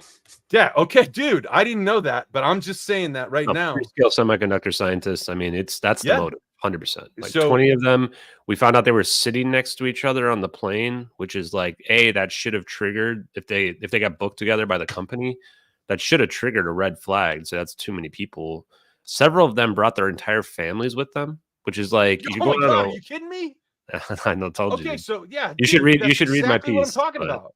Yeah, that's exactly. No, I think it's an interesting theory, because my mental block to it is the idea of time travel, right? Like, I'm trying to explain it in a way that's like, it doesn't break my perception of reality, I guess. And so the time travel thing is the hardest thing. But if you do, I think the thing that's kind of rings true about the time travel theory in general and future human stuff is that if we can move faster than the speed of light, and there is some type of time travel becomes possible, then that is dark, right? Because that is, now we're talking about, like, is retrocausality real? Is it alternate dimensions and timelines that we have going on here? Whatever it is, that's going to break people, right? Because now people are wondering, like, can I go change the past? And who knows what the full implications of a lot of that are. And then, like you just said, what if these people were sent back? Because, I mean, this is super dark, but like, what if our entire evolution over the last several thousand years, right, has been guided by people from the future, us from the future, who've been giving us information, dude, right, and giving us technology, and maybe religion. Man, when you said that they brought their whole families, because that's somebody who came to the past who didn't have a family, met somebody, was here for a few years, whatever, like maybe had some kids, whatever. And they're like, oh, come on, let's go. We're going back home. Yeah, we're going to the future. I mean, so like, I'm from the future. You know what I mean? Like, that's the conversation where that's literally the plot of Back to the Future too. Or Back to the Future. If it's all scientists, if it's all scientists and they've got their whole families and stuff. Now, like, I mean, dude, like it just has to be that. I mean, there's just nothing makes nothing makes more sense. You know what I mean? I mean, It is weird because it does fill the gap where, like, and I would say that my belief still is that the issue is that there's evidence in the Maldives where the people saw the plane, but they saw it at 6 in the morning, which is like an 8 hour, 6 hour time jump from when the plane disappeared, where based on our evidence and the coordinates in there. And I've always thought, okay, well, is there some kind of time dilation effect that happened to get the plane somewhere else on the planet or whatever? But that's not the big thing I have an issue with. The thing I have an issue with is like, did the people survive? And I feel like they would have had to survive this event because otherwise you would just blow the plane up, right? If you're trying to kill everybody, there's much easier ways to do it. So in my mind, some people, at least some people had to survive. I don't know if everybody did. And if the people survive, what do they do with them? What do you do with all these people, right? Now, if the answer is they went to the future instead, right? Then they went that's the back answer. to the future. Back to the future. TM trademark. They came from the future, right? Because Yeah. this goes along with what we were saying, that you know, if this is a human civilization that was planted here by interstellar humans, then they know exactly what the recipe for getting through the Fermi, you know, the great filter and the Fermi paradox. And maybe they're planting tech. Maybe they're doing that stuff. Maybe that's what this UFO business in some ways is about. And that's cool. And I think that in some ways, though, I find that less dark, because knowing that It's a little bit the hopeful. NHI put us here, you know, and we're a colony there, they might be, you know, trying to incubate us so that we can get to the point where we, like, you know, kind of join up with the Federation. And maybe it's a race to, you know, hurry up and get us to, you know, to kind of join up so we don't, you know, so they don't get busted for, you know, violating the prime directive when they hit the planet with a meteor 65 million years ago and wiped out the dinosaurs. It would look slow from our perspective, but from the perspective of intergalactic species looking down on us, it would look like they're speeding the process up, right? Like to us, it'd be like, oh, well, that was a Yeah, it would whole be a total lifetime, right? violation of the prime directive. It would Yeah. be a complete violation of the prime But to us, directive. it'd be like, oh, a lifetime. Why wouldn't they just give it to us, right? Like I remember this one space that Kim.com did. I'm just going to rag on him because I think he's a little bit, he doesn't really think about things as intelligently as he probably should. But he thinks, oh, why don't the aliens just give us the cure for cancer or whatever, right? And it's like, well, no, that's not really how they're looking at it, right? They're looking at it as this like evolution of our whole species at the macro level, not as simple of, oh, we're going to make these people have the longevity or a cure for their diseases or what have you. From the non-human intelligence perspective, like they're in it for the long game, right? The long con. This isn't just like we're going to change the whole civilization tomorrow, right? Because it's too much shock to the system. You've got to slow acclimate them to it and get them up to speed with the technology over a period of time. I honestly think that like microprocessors and the whole miniaturization of technology in general, dating back to the 60s and before, was potentially related to either UFOs or what have you, just because of, you look at how far we've advanced in the last 100 years, and I mean, you're looking at the curve, it's like exponentially increased, right? Like I it's did an crazy. episode called Roswell Through the Wormhole, and I talked about exactly that, how we went from vacuum tubes in, you know, 1947 to integrated microchip circuits by December of 47. Like we Yeah, and definitely how we have AI, like now, like 10 years ago, people would have thought AI is like fiction, right? And now we're like, they're making like oh yeah whole movies out of AI. It's like, oh it's yeah incredible how much we've advanced. So I think that's a very interesting theory in terms of the whole future human stuff. It's funny. I think that you've given me the best arguments out of anybody today to really make me consider it Thanks. deeply in terms of all that stuff. So yeah, and it's just hard because like what I've tried to do is, as somebody who's been like a normie brain, I call it CNN brain type person in the past, it's like I'm trying my best not to jump into every single esoteric aspect of it. The remote viewings one's the one I get the most, at least early on. Everybody wanted to know, have I seen the remote viewing stuff and this and that? And the truth of this is that I've intentionally not tried to go there because when you look at the MH370 videos, there's enough going on there, right? Trying to tie more esoteric stuff to it, it's like I wish there was less esoteric stuff going on. It'd be easier to convince people that that's what happened to the plane. But if the holographic principle is true, then I think the idea of deja vu, remote viewing, all that stuff comes back into the fold for sure, oh right? And yeah I that's mean, what I tell people is, yeah, go ahead.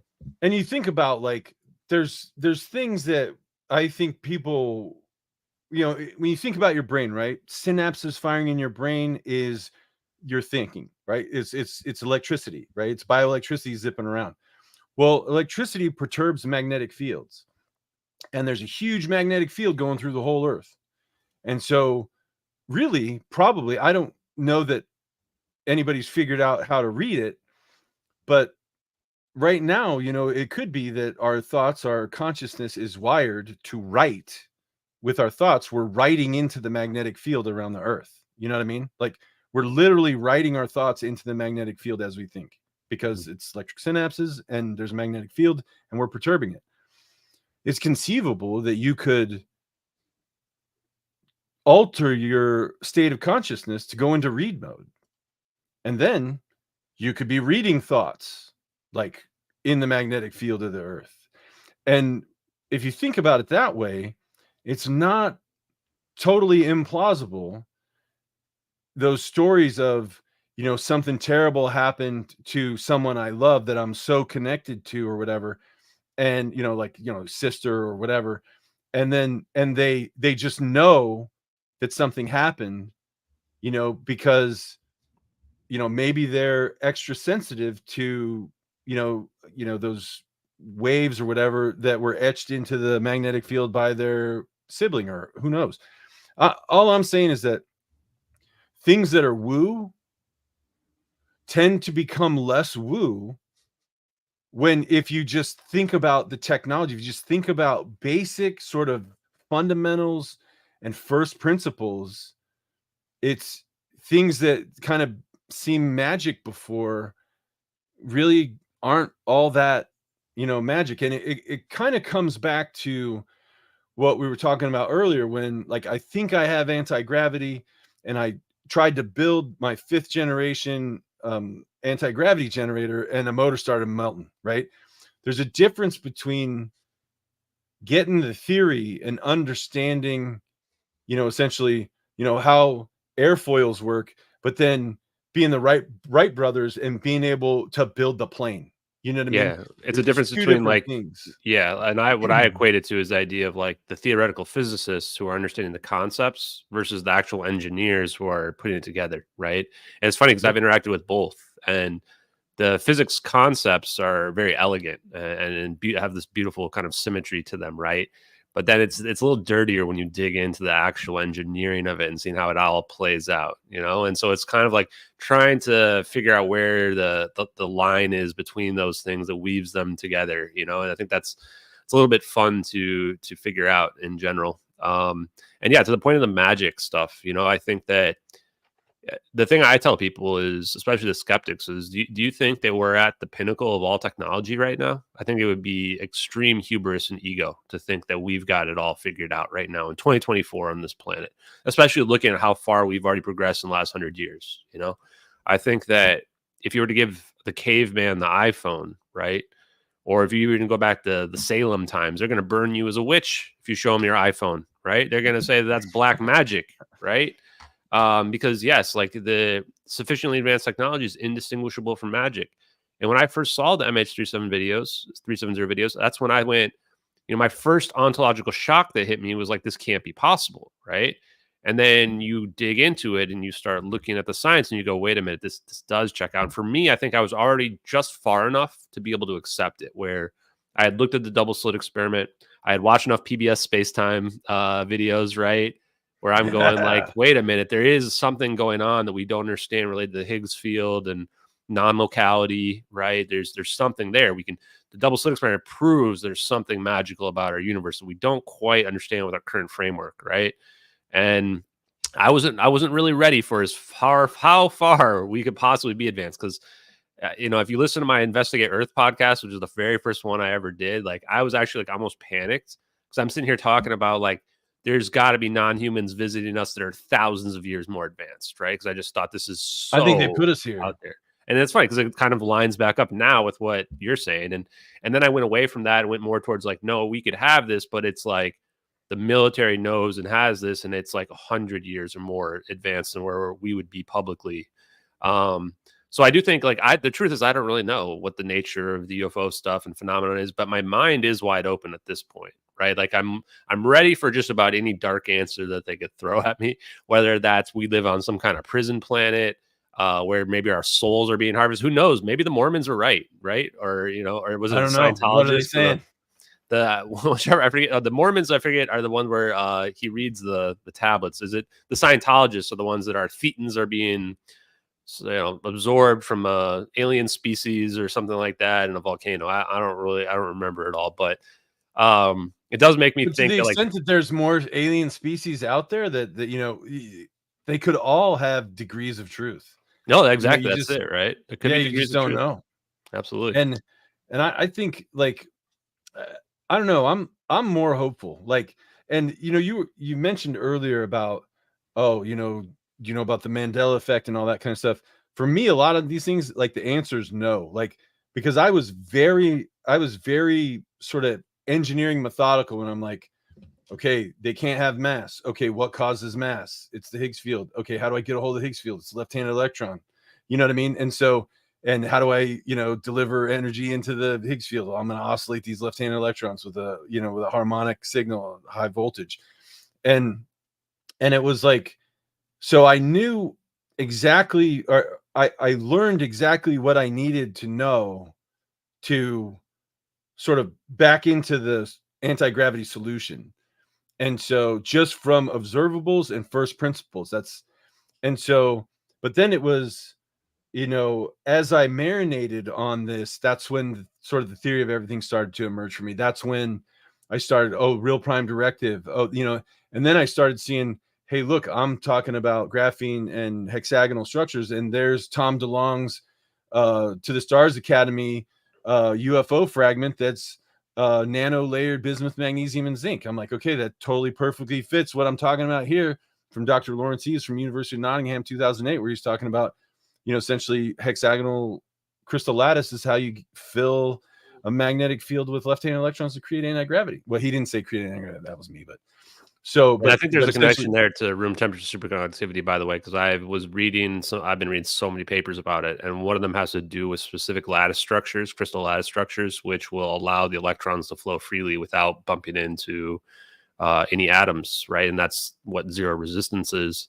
And I think that there's a connection where that's what you need. That's the effects that you need to produce in order to get the anti-gravitational stuff to work. Because everything is like vibration, there's resonance, right, which is also important.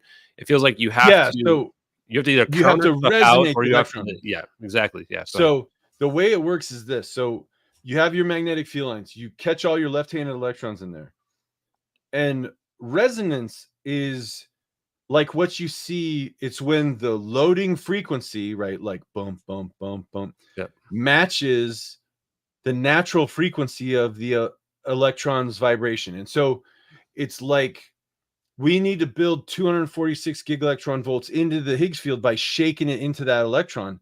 And it's a lot like pushing a kid on a swing. There's a certain frequency that swing goes out and comes back.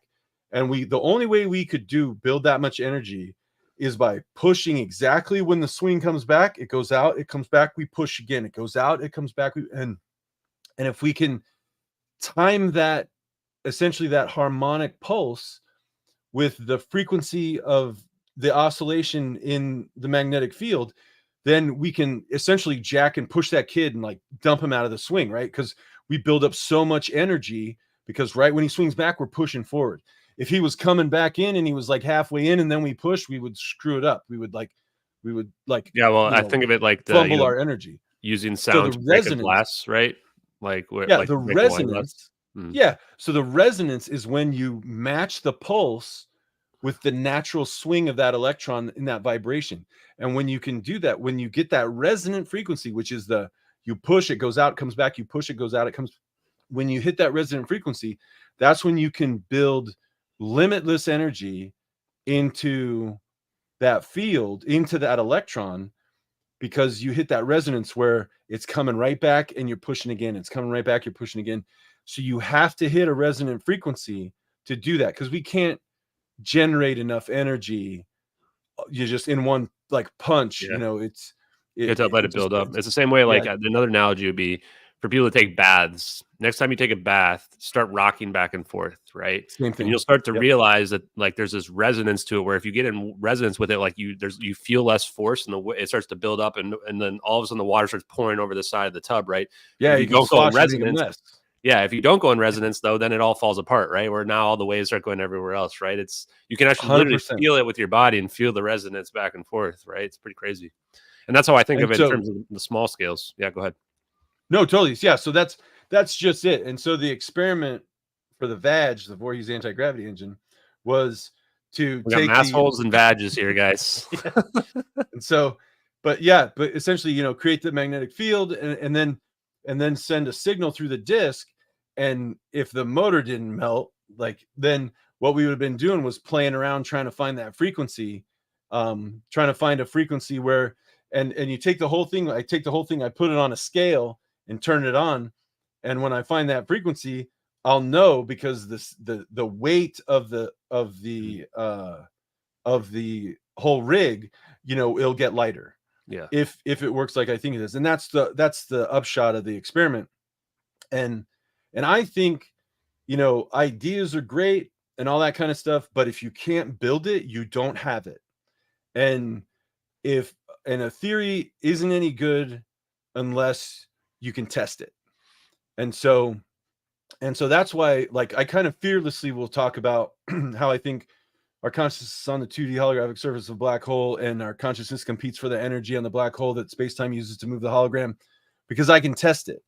And when I get more time or whatever, when I'm older and I don't work anymore, man, I have all kinds of experiments I'm gonna do, like, time dilation, all that kind of stuff. And in my podcast, I talk about what the experiments are that we could do right now. And so, like, when I applied to Aero and I said, hey, I think that, essentially, the government's been essentially laundering money and doing things that Congress hasn't, authorized. These UFOs and technology have been collected and it's illegal, and possession or knowledge of it is essentially tantamount to an admission of guilt. And nobody is going to tell RO anything or participate. We're never going to collect all the stuff up unless if people are going to have to do that against their penal and financial interests and all that stuff. And so I told them that if they hired me, the first thing I'm going to go do is everybody's going to have a chance to to tell us what you know, give over all your stuff. And if you don't, like, believe me, the FBI, they're coming. Like, there's going to be a time where safe harbor's over, and we're coming in with warrants and we're coming to get it. And so it's going to be, we can do it the easy way or the hard way. And so what I said was, and there's legislation that says RO could give everybody who was involved a free pass. It says you can be a whistleblower and you can't get in trouble. And so, and bottom line is that, we could test this if in fact these UAP and UFOs are our Navy or our Air Force in the future, our future Air Force zipping around in massless craft. We could I told him, this is what I told him. I said, first of all, that tells us that we militarize this technology, we militarize anti-gravity, and we have it. So that's good, right? So we know that, like, we've got at least however many years that, our country, we're going to be here. And I said, but, and it also says, if we want to collect intelligence and see where our adversaries are on anti-gravity, we ought to be checking out their flight training areas, their, military flight training areas. Are there UFOs there too? Because you could gauge who's ahead in anti-gravity technology by, the relative density of UAP sightings in their military flight training areas. So well, if we're not checking that out, just sorry, probably should. That's what people say, stuff like, why are all the sightings in America, right? Well, first of all, like, it's probably a database that's in English, and so of course most of the sightings are going to be in American and English database. But the other side too is, like, what if most of them are our technology, right? Then of course you're going to see a lot. If we get there first, we're going to have more of them first. What I have to say about your Aero thing, though, is real quick, is that don't get yourself Boeinged, if you know what I mean. You don't want to. Well, in some ways, it's part of why I'm doing this. Doesn't go well for some of these third-party contractor whistleblower guys, I don't think. I mean, well, I don't have any classified information, but what I told them was, I said, look, if it's us in the future, what we do is the RO director should take a policy to the president, to POTUS, and say, hey, sign this, which will prescribe corridors and zones for massless craft, for our future massless craft. If it's honored in the future, it becomes a time capsule to the future, and we would see today those craft conforming to whatever's in that policy. In fact, they're probably already doing it. We just don't know because we didn't write the policy yet. So like you could prove, and so what I'm telling them is like, look, I'm giving you ways to prove this right now. You call me crazy if you want, I don't give a shit. But I'm giving you techniques, I'm giving you tactics and strategies. So even if this was in my cover letter, so even if they don't hire me, like if they have a brain, then whoever takes the job will do this, because it's ridiculous. You could, you hear like on certain vector Graves talk about, threats to aerospace, to civilian aircraft and stuff. We could fix that right now by writing a policy. If I'm right, and if those, craft in the Navy's flight training areas are real, or our future massless craft, we could write a policy today that says, here, you got to be here, this altitude or whatever, and we could restrict that airspace for everything else. Boom, problem solved, like done, right? I mean, if it's true, then that, we put it in a safe that goes to the future, and if everybody follows that in the future, we could look and see where all the, the sightings are and stuff. We could prescribe where they are. In fact, we could tell them where to go so we could study them. So, I mean, there's a lot of things that we could do, actions, like concrete actions that we could take to define some of these, isolate some of these variables and solve them. And that's what I put in that letter, in my cover letter, that was like, we need to get to work, and we need to stop, we need to pull our thumb out of our ass and stop trying to, like, tell people lies that nobody's buying anymore. We're just too smart as a population to eat shit like that anymore. I mean, we just know better. And so we need to restore faith in government. I mean, let's have smart plans. Let's execute them with confidence and integrity. You know what I mean? Because imagine, and another thing I said was that right now with all this, cloak and dagger bullshit, you have people who know they're committing crimes, and the enemies of this country, the adversaries of this country, can leverage that to extort them. 100%. Because the fear of getting pinched for, violating federal procurement law and all that kind of stuff, that could be exposing our national security to our adversaries, who could leverage that to blackmail people to give them the secrets or whatever. So we're really cutting our own dicks off if we don't kind of unify and pull together, kind of approach this with integrity, get it back under congressional control with the right, security classifications and all that kind of stuff. I'm not saying, blurt it out to everybody, but I am saying we need to pull our shit together and kind of get on, get on the same page, and unify. That's what I think. And so, I mean, I don't know if they're gonna take me seriously or not, but that's. I have a bad feeling that the bad guys already are in control, so it's pretty unlikely they're going to allow themselves to be exposed. But the other thing I would say, if too, they have a free pass, if they can all become whistleblowers, and then they won't get fucked. Some amnesty. Give them some amnesty. Yeah. I think that's the only way, right? Because otherwise there's no way. I mean, like, some of them probably deserve to fucking go to jail for a really long time. But you know what? If that's the way we want to go, then count on not getting anywhere. Exactly. It's never going to happen if we don't do it, right? If we don't get amnesty. We just gotta suck it up. We gotta say, okay, asshole, fine. All right, but give us the stuff, and then we can move out. Because right now we have so few. I don't know. I mean, we got. I mean, I think Sal is on it. Like, he's involved, whatever. But man, if like you, me, and Sal got together, we could blow some shit up. You know what I mean? No, like, definitely. Just get some more, like. And then if any feds are listening, we don't literally mean blow something up. So please don't arrest us. Yeah, no. I mean, we could blow it up. We could totally dominate. We could. No, I think that's what's important about making these connections right now too. And I gave Arrow a bunch of verifiable information, like, about the plane situation, the evidence we put forth, said, here's the leaker, go talk to him, go figure out what this guy was thrown in prison for, right? If it's those videos, that's it, right? That's all we need. Then you can prove we've got some anti-gravity technology, because those videos are showing anti-gravity technology, whatever the nature of that is, right? I don't know. They can figure that out, but we've given them that. Said, here's 2 videos. One's an MQ-1C Gray Eagle. The other one's some kind of unknown satellite capabilities, which we think is a mixture of sentient AI that manages the satellites and SBIRS, space-based infrared system. That's all verifiable stuff. We even gave him the general, General Joseph F. Dunford, right? Which I don't appreciate. Like, you're a veteran, so I appreciate your service.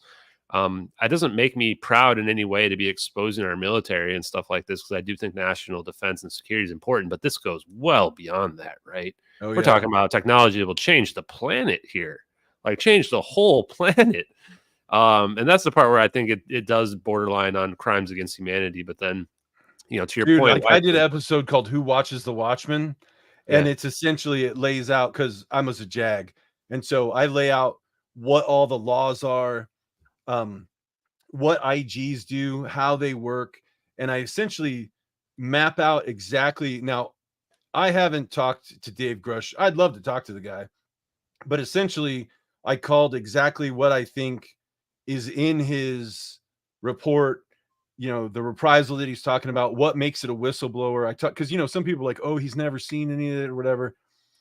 If you're at all interested in the mechanics of what it means to be an IG whistleblower and all that kind of stuff, and how we know what he's saying is true, check that out. It's called Who Watches the Watchman. And I put in all of the, it's kind of long, but it has all of the hearings and stuff, so you actually get the audio of the congressional hearings, so you can hear everything. And I kind of unpack it as it goes or whatever. So if you're interested in that, man, think about checking it out. Appreciate it. Yeah, no, I think we should probably wind down here, but it's been a good 2-hour discussion that we've had, Brad, and can definitely do another one in the future at some point for sure. But I want to keep up to date too on any of your experiments that you're doing in terms of the success or failures. I just think that either way, it's a learning process and getting better at it. And like you said, since, in my opinion, I'm a person who learns by doing as well. So I think that you can't get disenfranchised if it doesn't work the first time, right? You just go back to the drawing board. Like, you're the type of person who, you've seen the answer, right? We know UFOs are real, so we just have to figure out how they work, and we're looking at these videos. I think these MH370 videos are undisputably real, in my opinion. So we know how we can see it, and then we just have to figure out, how it works. And I think the reason why everyone's so interested in talking to me too, especially the people like you, who are like people who are engineers or people who are scientists, physicists, is because they look at it and they go, this matches up with what our, theories of how the stuff works is, right?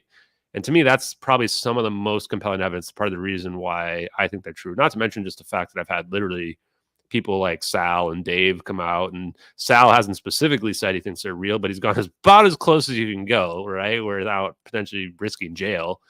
And Dave's actually multiple times said he does think the videos are real, and there's no way those videos are not real. And here's why. Yeah.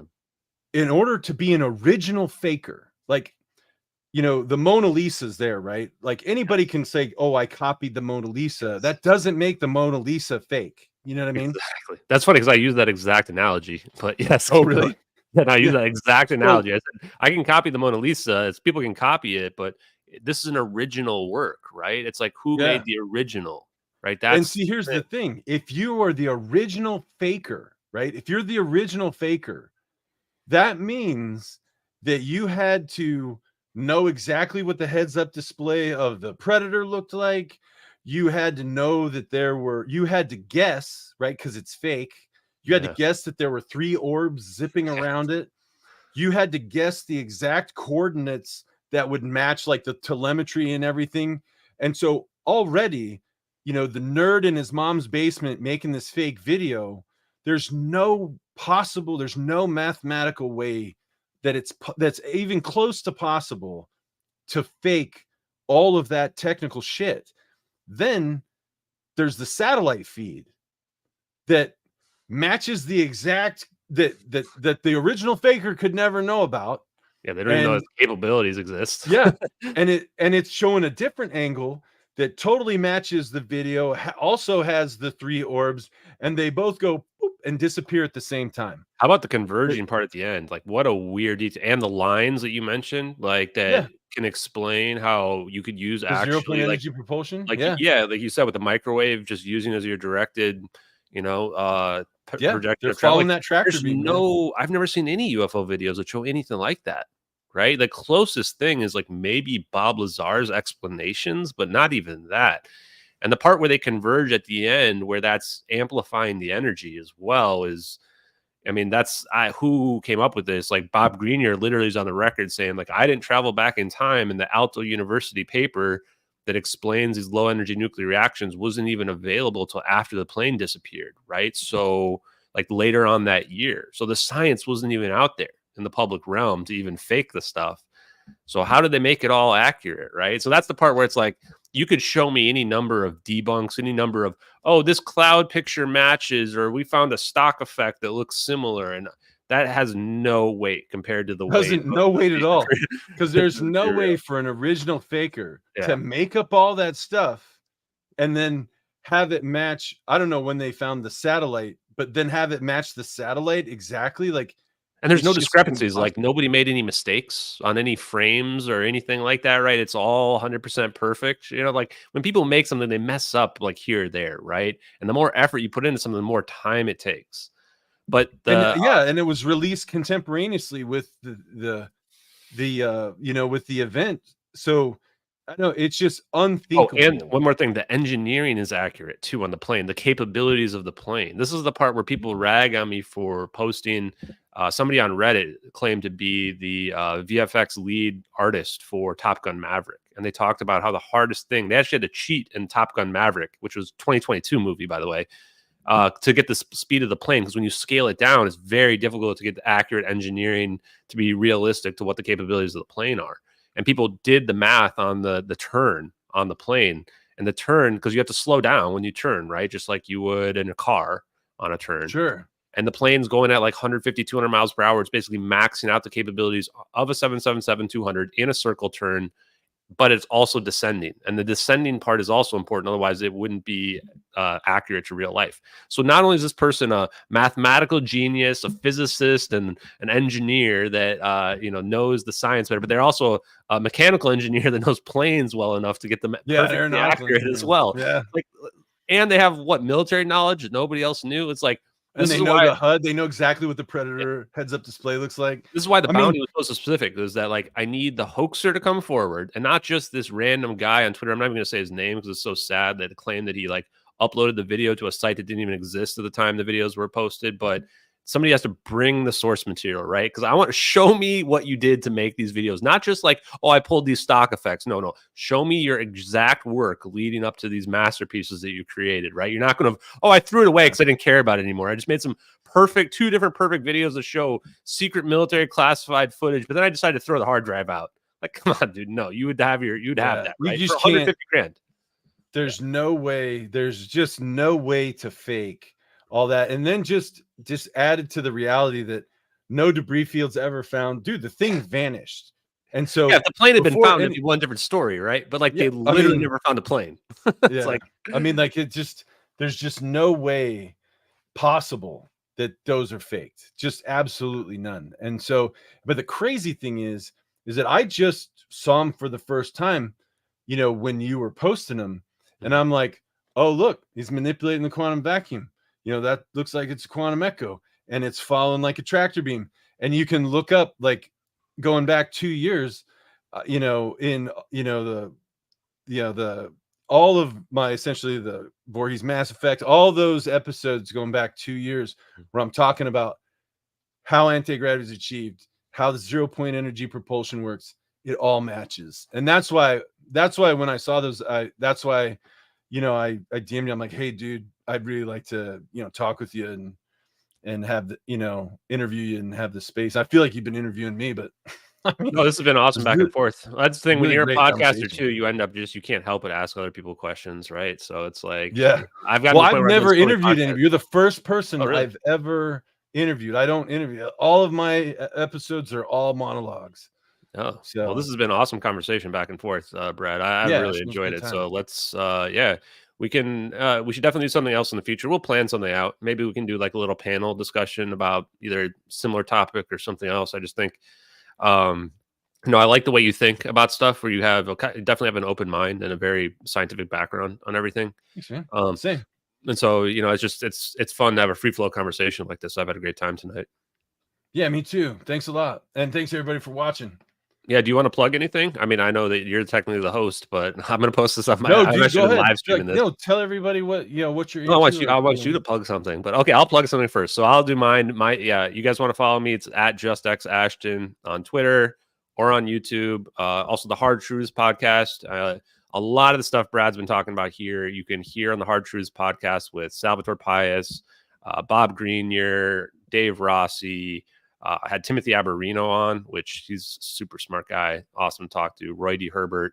And I've got a new one dropping as well with Martin Gibson, who has a unification theory as well. So, the science is crazy. So anyway, I appreciate it, Brad. Yeah, man. Awesome. And yeah, I'm at Brad Voorhees. Sonic Gravity is my podcast. It's Sonic and then -gravity.us. I just really appreciate you going live with me. This is my first time. Yeah, my text all screwed up. I couldn't play any videos and stuff. I'll sort all that out, and because and I'll post some links and stuff so you can see that I'm just like, when it comes to the holographic principle and all that stuff, I'm not making it up. I mean, I didn't think of it as like, Nobel Prize physicists who did. And watch PBS Space Time with Dr. Matt O'Dowd, man. It's awesome. Definitely. Send me those links later. I'll post them on the YouTube as well. All right, cool. All right, see you, everybody. Thanks for joining us. Thanks, everyone. See you, Ashton.